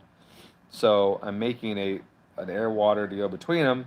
That's going to be an even weirder shape, and all that. But I was doing that. But also I was looking at doing in plenum intercoolers too. I know one company has an in plenum intercooler. And I was looking at that as well, try to find the right sized brick, to get that done. It's challenging. It's definitely challenging to do your own stuff for sure. There's a lot of things that people don't realize has to go into the design of anything. Like when I was doing my first dry sump, did you see the model of that? My first dry sump pump. You have to think about how am I going to build it? How am I going to put it together? Where are the forces internally in this? Where's the thrust load going to be? Where's the radial loads going to be? And all of that. So I had to go through and do all of that shit on this thing. And I mean, the initial design itself was like 2 days, but then it's all of the little stuff. How am I going to ensure that the housing and the gears stay concentric in operation and I don't scuff the case? How do I keep this together? How do I, all kinds of stuff. So like this one, I had some really innovative ideas on it and I really liked it. I just made it too damn small, as you can see. But answering those questions, I did some cool stuff. These straps right here, for example, these straps are actually tapered on the inside. There's a taper, and when you squeeze this together, it forces everything into this taper, so everything stays concentric on the taper between the two of them. So I didn't have to use pins to align anything. Because it's a circle on both sides, I have two concentric tapers, essentially, that hold everything in line. And it was actually cheaper to machine with the tapers than it was just to do a bunch of pins and holes and that kind of stuff in it.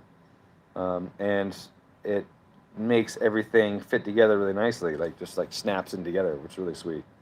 So that was one of my innovative ideas on it. So then these rods here, their only job is just to hold the stuff in the taper. There's no twisting forces for them to deal with because all the twist forces are handled with the taper. Because there's also a straight side to it too, a straight piece there. You see that straightness there? Those two straight angles handle twisting forces. Straight angles? Yeah, that sounds good. This one here and this one here. Those handle twisting loads. And then the circles handle alignment and a bunch of stuff like that. So when you're going into making something, you have to really think about what's going to happen. How is the oil going to flow through this port? How's the air going to flow through this end tank? How am I going to mount this? Where is it going to sit? Is there going to be room for clearance? Can I get a wrench to this spot? Can I even get this hose attached? Like I fucked up here. Those are too close together. The fittings fit, but you can't put wrenches on them. Like the middle two, you would have to assemble this in a line. You'd have to go this one, then this one, then this one, then this one to get it assembled. Looks like an instrument. Right? So you have to assemble it in line, and if this one leaked, you got to take this one off. Or if this one leaked, you got to take this one off. Right? You have to do something to get to them because there was no wrench material between them.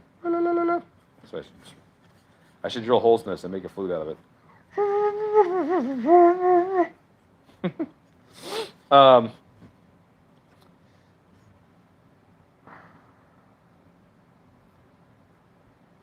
Cast end tanks. Yeah, so I haven't had anything cast for me yet. I've gone through the entire design process. I've gone through the quoting process. I've talked with the manufacturers. I've been in the facility. I've seen how everything works. I've met the dudes that run it. I've done everything except hand the guys a check and say, make this for me. luckily they're still accommodating and not like, oh, this motherfucker again, right? Because I've asked them for numerous things, but then a design change occurs, and I have a change of heart and something, that kind of stuff. So um, the process, the hardest thing about casting is you want to be sure that you have flow, right? You want to make sure that the molten aluminum or steel of your casting is able to flow into the various voids of the part. It's a little different than like injection molding, because injection molding you need draft, and with draft you have to be able to take the part out of the mold, and so it has to be like slight angles on it so that it can actually separate, right? That's called draft. With casting, if it's sand cast, you don't need draft. You don't need any of that. You just need flow paths so you can get the metal to it, which means you can't have floating voids in the middle, or pieces in the middle, that kind of stuff. But you also, if you do steel casting, steel mold casting, not sand casting, it has to have some draft to it also, or be a 2 or 3 piece with removable core or whatever to do it. So the method of production has to be in your head and part of the method of design, right? The design you have to think about how you're going to make it while you're designing it, because it's easy to design shit that's impossible to make. That's easy. Like anyone could design stuff that's impossible to make.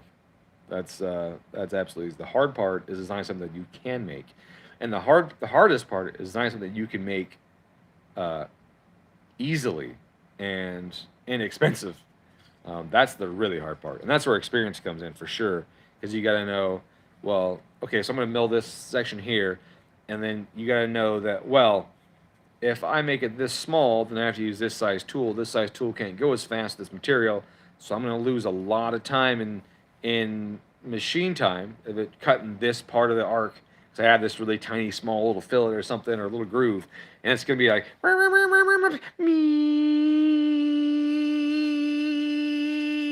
there's one spot forever, and then do other stuff. So you have to have your machining or your manufacturing process in your head when you're designing the part.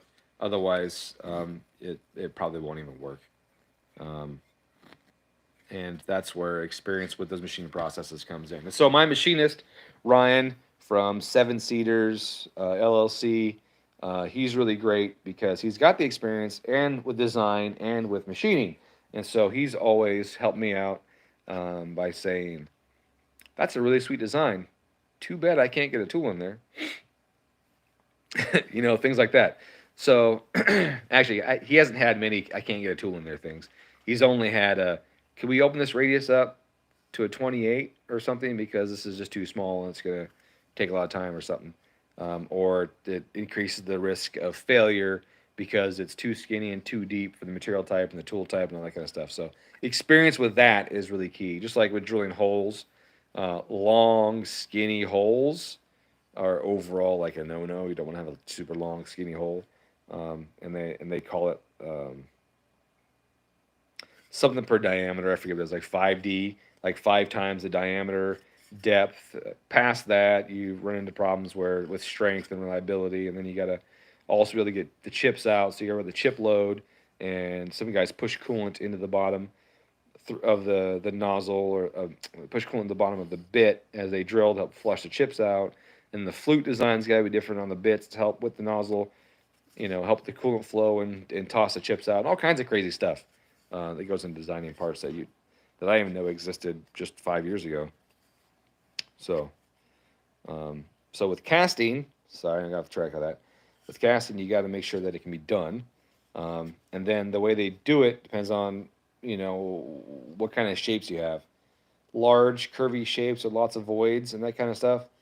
Probably going to be a sand cast with a removable core with a silicone. What's it called? It's another kind of sand. I forget what it is. that they use to make the cores out of. So then they like mold these cores, and then they put the cores in the part, and then they cast the part around it. They take the core out. So with that being said, the core has to be manufacturable, right? The part that goes in to fill the voids that becomes your internal passages has to be something you can make too, right? So like there's two sides to it. So the core has something you can make. You have to be able to get that into its own mold and make that and that kind of stuff. So there's a lot of stuff that goes into designing a part and making sure that it can actually be made, really. You guys asked me for what's the process like that. So yeah, okay. So I think I answered that. Overall, oh, the other thing you could do also is 3D print.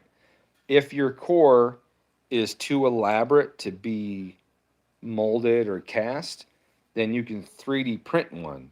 The problem is if you have a high run of parts where you need to 3D print a bunch of cores, money. Like there's a lot of money that goes into 3D print a bunch of cores because that's slow, time-consuming process, and then you're just going to melt them and take them out, right, and throw them away. So ideally, you would not need a 3D printed core for a high run of parts. You're doing 5 parts, fine, 3D printed core, whatever. You're doing 50 parts, you're gonna lose your ass on it. So, anyways, viewership is dropping like crazy right now. I'm losing you. I get it. It's been a long time. It's an hour and 46 minutes. And we've been talking about all sorts of subjects today. From manufacturing parts, flying in airplanes with piston failures, torque tube, clutches, Corvette stuff. Oh, someone asked about the red car. Are you still here? Who asked about the red car? Who was that? Kenneth. Are you still here, Kenneth? The engine's out of the car. I've got a bunch of parts up for sale that I'm not going to be reusing on it. I ordered one of the Pavel engines, G25 550 hybrid setups for VF. I ordered one of those, but what I also ordered was one of the P20 turbine housings, the copycat ones. So the VF turbos in the US come with P18 housings, which is like a 7 centimeter housing. And then we're gonna throw a G25 550 hybrid clone thing in it. That doesn't seem like the right size. So I have purchased the P20, which is an 8 centimeter turbine housing, and I'm going to use that 8 centimeter housing on the G25 550. And I think that's going to make the whole thing a way better match. I think that's going to be advantageous for sure. I feel like that the existing setup, while they've had some improvements with it, I think that they're limited by the turbine flow through it. I could be totally wrong, but I think it's going to be really sweet. So what I'm going to do first thing is put non-fucked up heads in the red car on a regular bottom end, bring it closer to stock like. I'm going to test the G25 550 with the P20 housing, and then I'm going to put a factory brand new off of a 2020 STI turbo on it, and run that. So I'll put those side by side, and then that P20 housing G25 550, if it responds fast enough, is going to be the small turbo for my compound turbo setup on my RS. If it's too laggy that there's no point in having it as the small turbo, then I'm not going to run it on that. I'll find something else to put it on. But the current plan is running as one of my turbos for the compound turbo setup. What did Kellen ask? I missed it. Yes, the 20 is 8 centimeter. Yep, or equivalent to an 8. Hey John, thank you for the kind words. I try and keep it both fun and yet technical if I can. And I notice sometimes when I get too technical, the people watching goes do do do do do do do. It starts to fade, and then sometimes it's it's back and forth, so it's kind of funny. But I like to nerd out with stuff, and I don't often get a lot of friends that I can nerd out enough with. Because a lot of my guys are just like cars and guns, and I love cars and guns, but sometimes I want to geek out on shit. So I appreciate you allowing me to do that. That's it. I need to get some food in me. My throat's starting to burn from talking too much, so I need to stop doing that. And if you have any questions or anything, feel free to shoot me an email anytime. I check that stuff all the time, whether I'm on the shitter or whatever. If I'm on the dyno and I flash a car while it's flashing, I check emails while I can. If it's a quick question, I'll answer it quickly. If it's not, then I won't. I gotta wait until later. And then the Discord channel, I try and answer stuff there. We've had a lot of good discussion Discord lately. Technical stuff, not technical stuff, some good memes and that kind of thing. Got some stuff for sale and all of that. So it's been it's fun. I gotta work on some lessons. I haven't done any lesson updates in a few weeks, so I definitely gotta do that. And so I also entertain requests. If you got a request of what you'd like me to write a lesson on, let me know, and then I will do that. If you haven't been to the Discord channel, you know what Discord is. Discord is an app. It's like a community communication thing. It started off as just like gamers could talk to each other while they play games, and then it's turned into more of a community thing where people can share ideas and communicate and all of that. And the servers are often not listed, so it can be very private. And I'm sure there's some sick motherfuckers taking advantage of that. But the servers are private, and only those who are invited can come. Right now, I have a global invite on my website that allows anyone that has the link to come. So feel free to go to my website at shop.getdown.com. Go to the Discord subscription. You don't got to pay for the subscription unless you want the tuning lessons. But if you want to just hang out and play games and shoot the shit and see pictures of cars and that kind of stuff, click on the link. It'll take you to my server. I took the 6-cylinder out of the RS because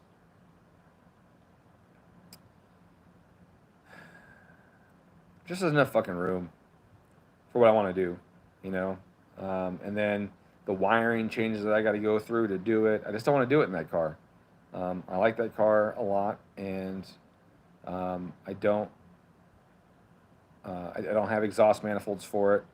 I have to custom make exhaust manifolds and all that kind of stuff. So I don't want to do it in that car. I have another GC that's caged that needs paint. I'm gonna put the 6-cylinder in that. It's already set for drive-by-wire, so that makes it easier. Whereas my car does not, my GC does not have drive-by-wire; it's drive-by-cable. And so I just don't want to go through changing all the stuff and all the extra wires and things that I have to do that in that car. I like that car the way it is. You know, as much as I want the 6-cylinder sounds, 'cause I love the sound of the 6-cylinder. It's gonna be a long time before I have a 6-cylinder strong enough to make the power I want to make in that car, anyways. And honestly, EJs are, you know, where the business is mostly at, and I want to do some compound shit, you know, and all of that. And I don't want to lose my AC. I don't want to have cooling issues. I don't want all that kind of crap in that car. But in the other car, I give a shit about AC. I don't even think it has a condenser in it. It might. I don't even know. And so it's going to get the 6-cylinder without the concern of all those other components and stuff in it, so that I can just put whatever I want wherever I want. You know, I can put a radiator in the trunk for all I care in that car. I can put, you know, whatever. So I don't have all of these daily driven limitations and requirements in place on that car like I do in my white GC.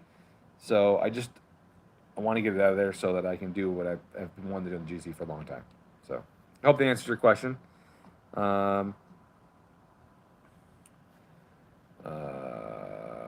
Quick question before you leave. I haven't heard you talk about them before, but what's your thoughts on EFR turbos? I think Mike made some easy parts. Oh, I talk to Mike all the time. Mike and I talk via text message quite frequently, sometimes on the phone. I mean, we were roommates, for Christ's sake, right? And by my roommates, I mean literal the same room. I slept on his floor for months, in between duty stations and wives. So,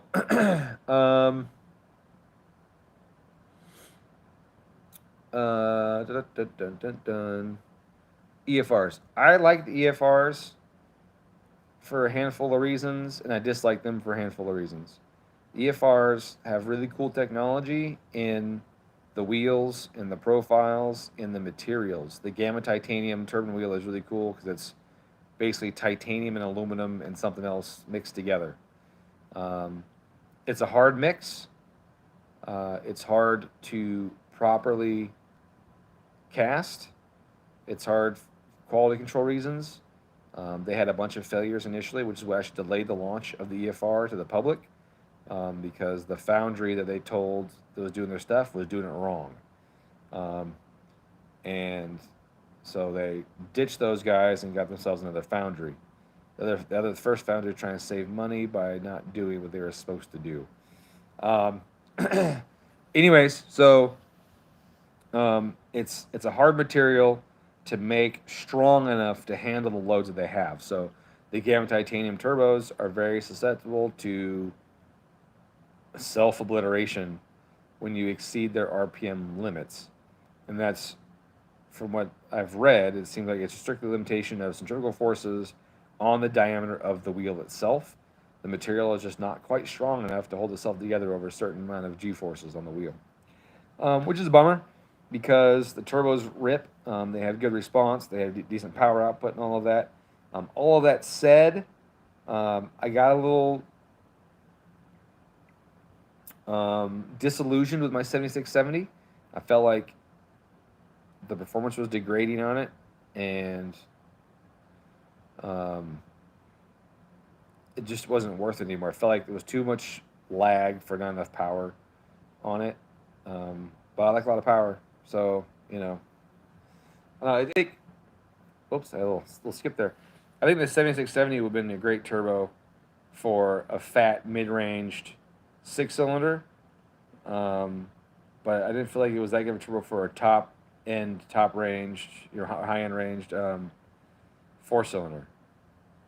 It just kind of like, I don't know. Twin scrolls have their limitations when it comes to power, and sometimes a very small, volumed, efficiently designed single scroll can make so much more power with only a small hit and spool. I don't know.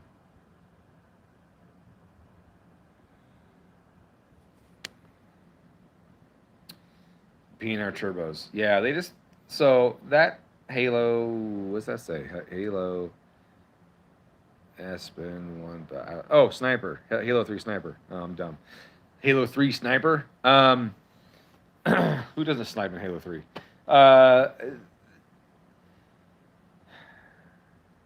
They build some turbos that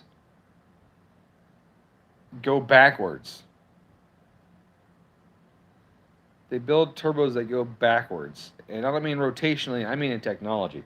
So, like, I have this turbo from IHI on a Legacy with a nice 9-blade wheel on the turbine side and, a low back pressure, high flow wheel on it, and then a decent sized compressor. And then they upgrade it for me by putting a really shitty 11-blade low flow turbine wheel on it and a larger compressor. And the larger compressor is just a billet compressor of really old 16G technology.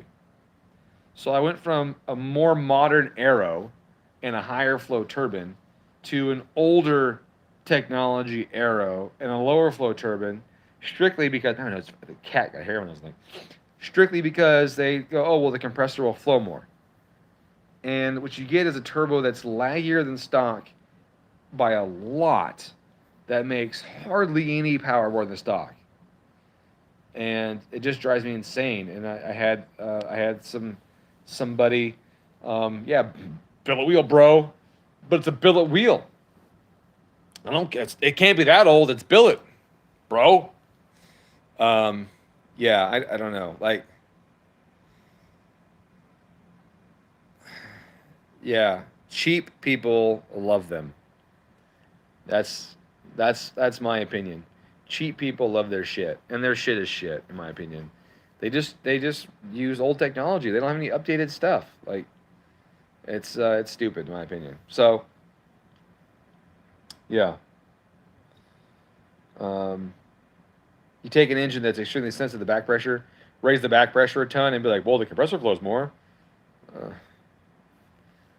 Yeah. So I had a customer, he said, hey, man, I have this Tomioka turbo, I think it was, or or the B&R. Which one should I get for my car? I was like, they both suck. Is there another option? No. And I'm like, I mean, if it's between those two shitty ass turbos, I guess the B&R, but they both are terrible. You should do a custom set like we did. And they took that as I said, this is the turbo you should get. It's a good one. It's better than stock.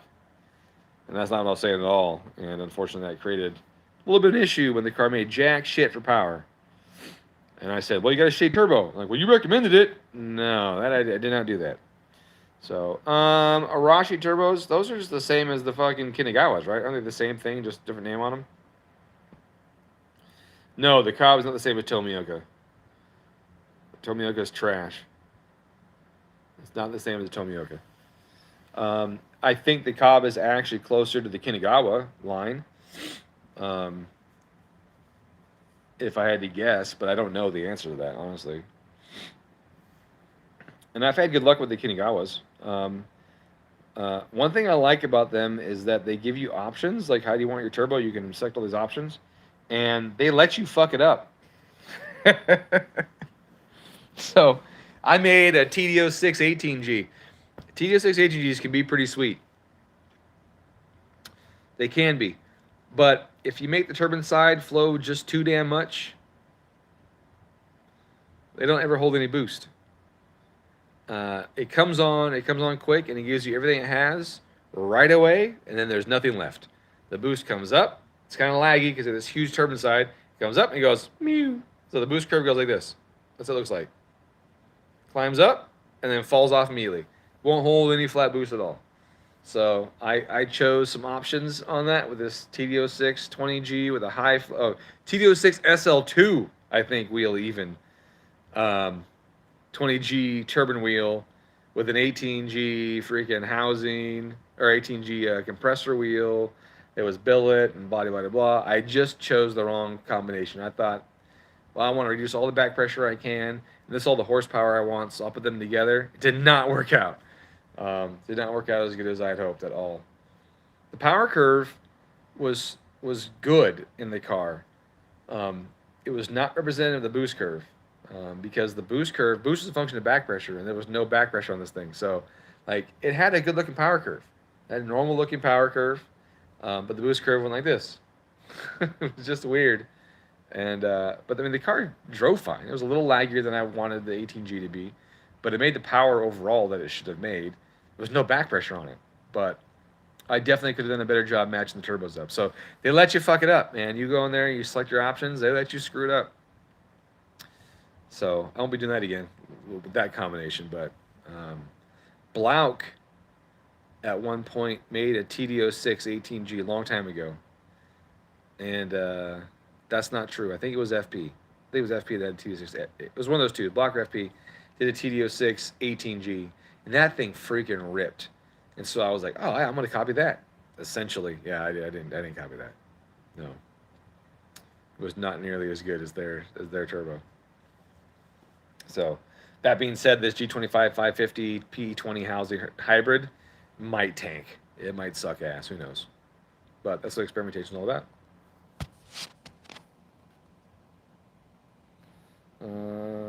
TD06 22 with 10 centimeter outside. That's pretty good though. The TD06 22 with 10 centimeter probably freaking ripped when it finally spooled. I got a rebuilt 20G XTR 10 centimeter from a buddy.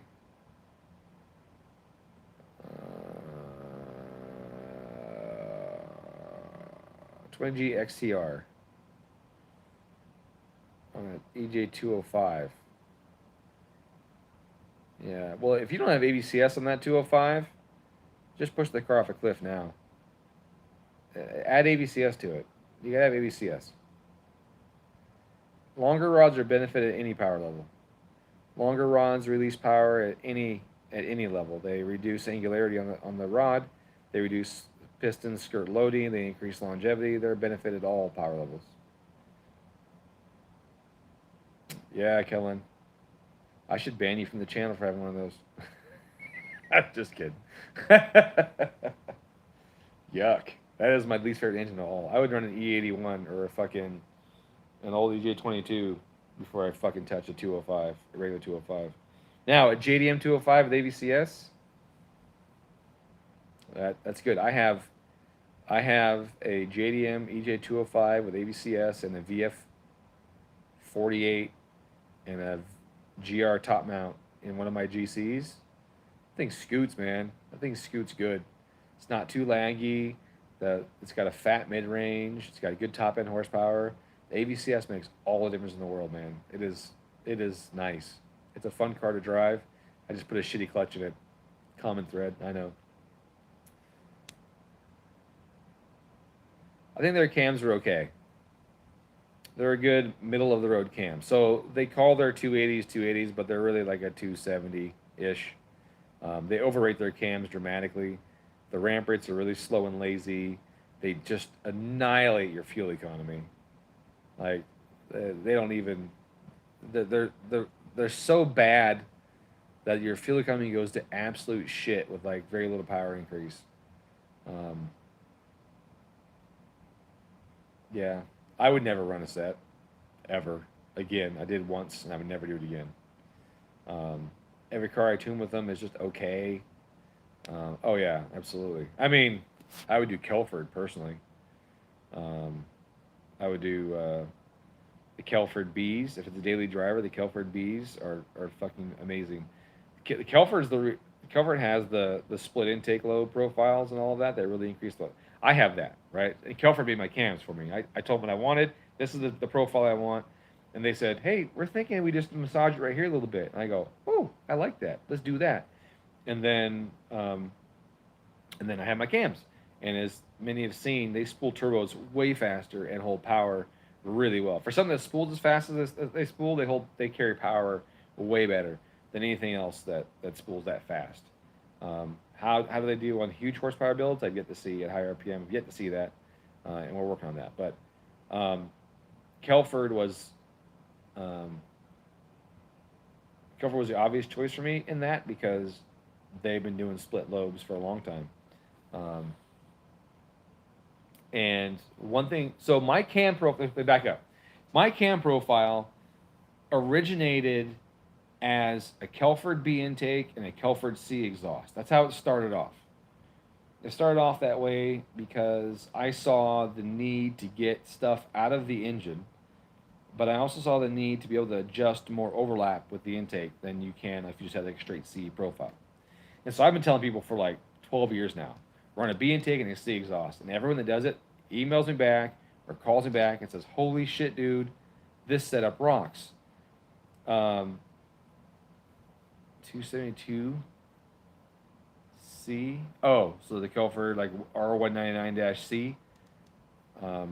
It's a good cam profile. It's pretty aggressive on the intake, and I've had some people make more power on the Bs than the Cs actually, with much wider power range or power bands with the Cs, and I think it's because the intake is just too big and not timed quite right, which is why I made my cams. Now my cams are my complete custom profile on the intake, with split lobes, 4-degree separation on the opening, fastest ramp rate of almost any cam out there for Subarus. At least of all the ones I've checked, it's faster than any other cam I've checked so far. And all of that. But the exhaust profile is the C profile. The exhaust profile is the C profile. So I liked the C profile a little bit. In the end, I think I want to adjust it a smidge. I want to slow the ramp rate down on the exhaust cam on the opening and speed it up on the closing, and then make it slightly fewer degrees duration on the exhaust. But I also want to add a smidge of lift to the intake, I think, in the end. So that's the thing about cams, right? It's always a development, always finding new stuff. 444 gears, that'll help spool before 5K. No, that'll do the opposite of that. 444 gears will make it spool later. You have less time, and less time in gear means less time for the turbo to spool. So that's the opposite effect. All you're going to do is get more multiplication of torque at higher RPMs faster. But yeah, you're not going to spool quicker with lower gears. That's the exact opposite of what happens. If that was the case, then everybody would hit full boost in first gear and wouldn't hit high boost in sixth gear, right? but that's not what happens. You hit some boost in first gear, more boost in second gear, full boost in third gear, all boost in fourth gear, too much in fifth, and then in sixth gear, your heads fall off. Yeah, man. 444s does not give you faster spool.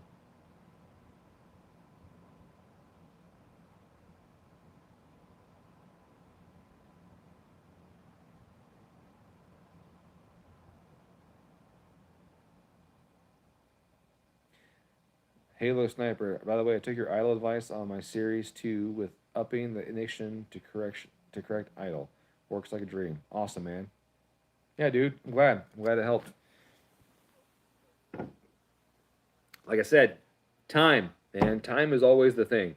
Whether the time is airflow or a turbine spinning around in circles, you know, the movement of a throttle plate or whatever. Like, time is always a factor in making things run right or idle right. And if you can utilize an instantaneous increase in torque, you should. And timing is the best way to do that. Excuse me. All right, this has gone on way too long. I get 2 dips of 400 at cold. All right, working that out. Oh, okay. Yeah, I would do if I don't know which one that has, but I would slow the post start RPM drop. I would slow that down, but also if check your flare. If your flare is going way over your target, then you got to reduce the flare to keep it from trying to force itself back down again. And then also, if one thing I've had to do is on some maps, if like for like a rev and it like hangs too long, and the auto control system trying to drive it down, drive it down, drive it down, and then it starts falling down, and then drove it down too far, and then it starts to dip and fluctuate. I'll do like a 0 throttle timing adjustment. So like if the throttle's at 0 over 1500 RPM, then you know anything less than 0.5% throttle under over 1500 RPM, it pulls like 20 degrees of timing or something. And then what that'll do is that'll help keep the flare from hanging so long and push the engine back down quicker.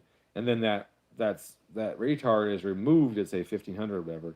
So then it goes back to normal timing and then it slows down the drop. So on some cars I've had to do that. Some ECMs call it zero demand throttle or timing. Some you just do a 40 timing map based on throttle position.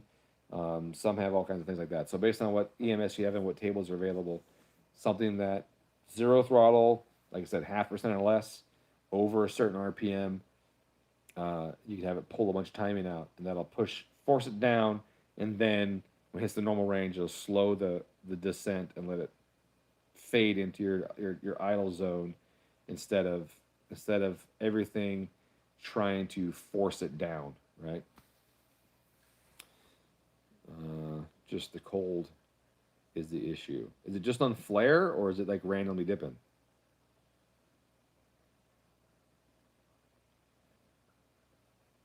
Because it's on flare, what you can do is maybe your overspeed setting is too aggressive. You know, I like to have my overspeed setting a little softer than my underspeed, because if the RPM's a smidge high, then so what? You know, but if the RPM is too low, then it's obviously a problem. So there's a 13 and 12 targets when it dips too hard. Okay, yeah. So smooth it out or change either make the dip less dramatic or add a decay to it if it has the option of doing a decay rate or hold or something. Don't reduce the idle in steps. Reduce it smoother. Welcome, you're welcome, and thank you guys for all hanging out. It's Saturday. I spent 2 hours here streaming. It's holy fuck. It's 1. No wonder I'm so hungry. My friend is supposed to come over and help me build stairs at my house for the back door. My wife fell out the back door the other day, so she's supposed to. She's in Vegas. And I wanted to get these stairs built and surprise her when she got back. But he's got a bunch of the shit with him right now, so I can't build them because he took a bunch of the material and stuff. So he was going to build me the stair treads at his house, and then not the treads, but the stringer. And so I need him to come back so I can put these stairs in. And then I got to work on the vet. And then I got to do some other shit. So, anyways, guys, thank you very much. I will see you around. Bloop, bloop.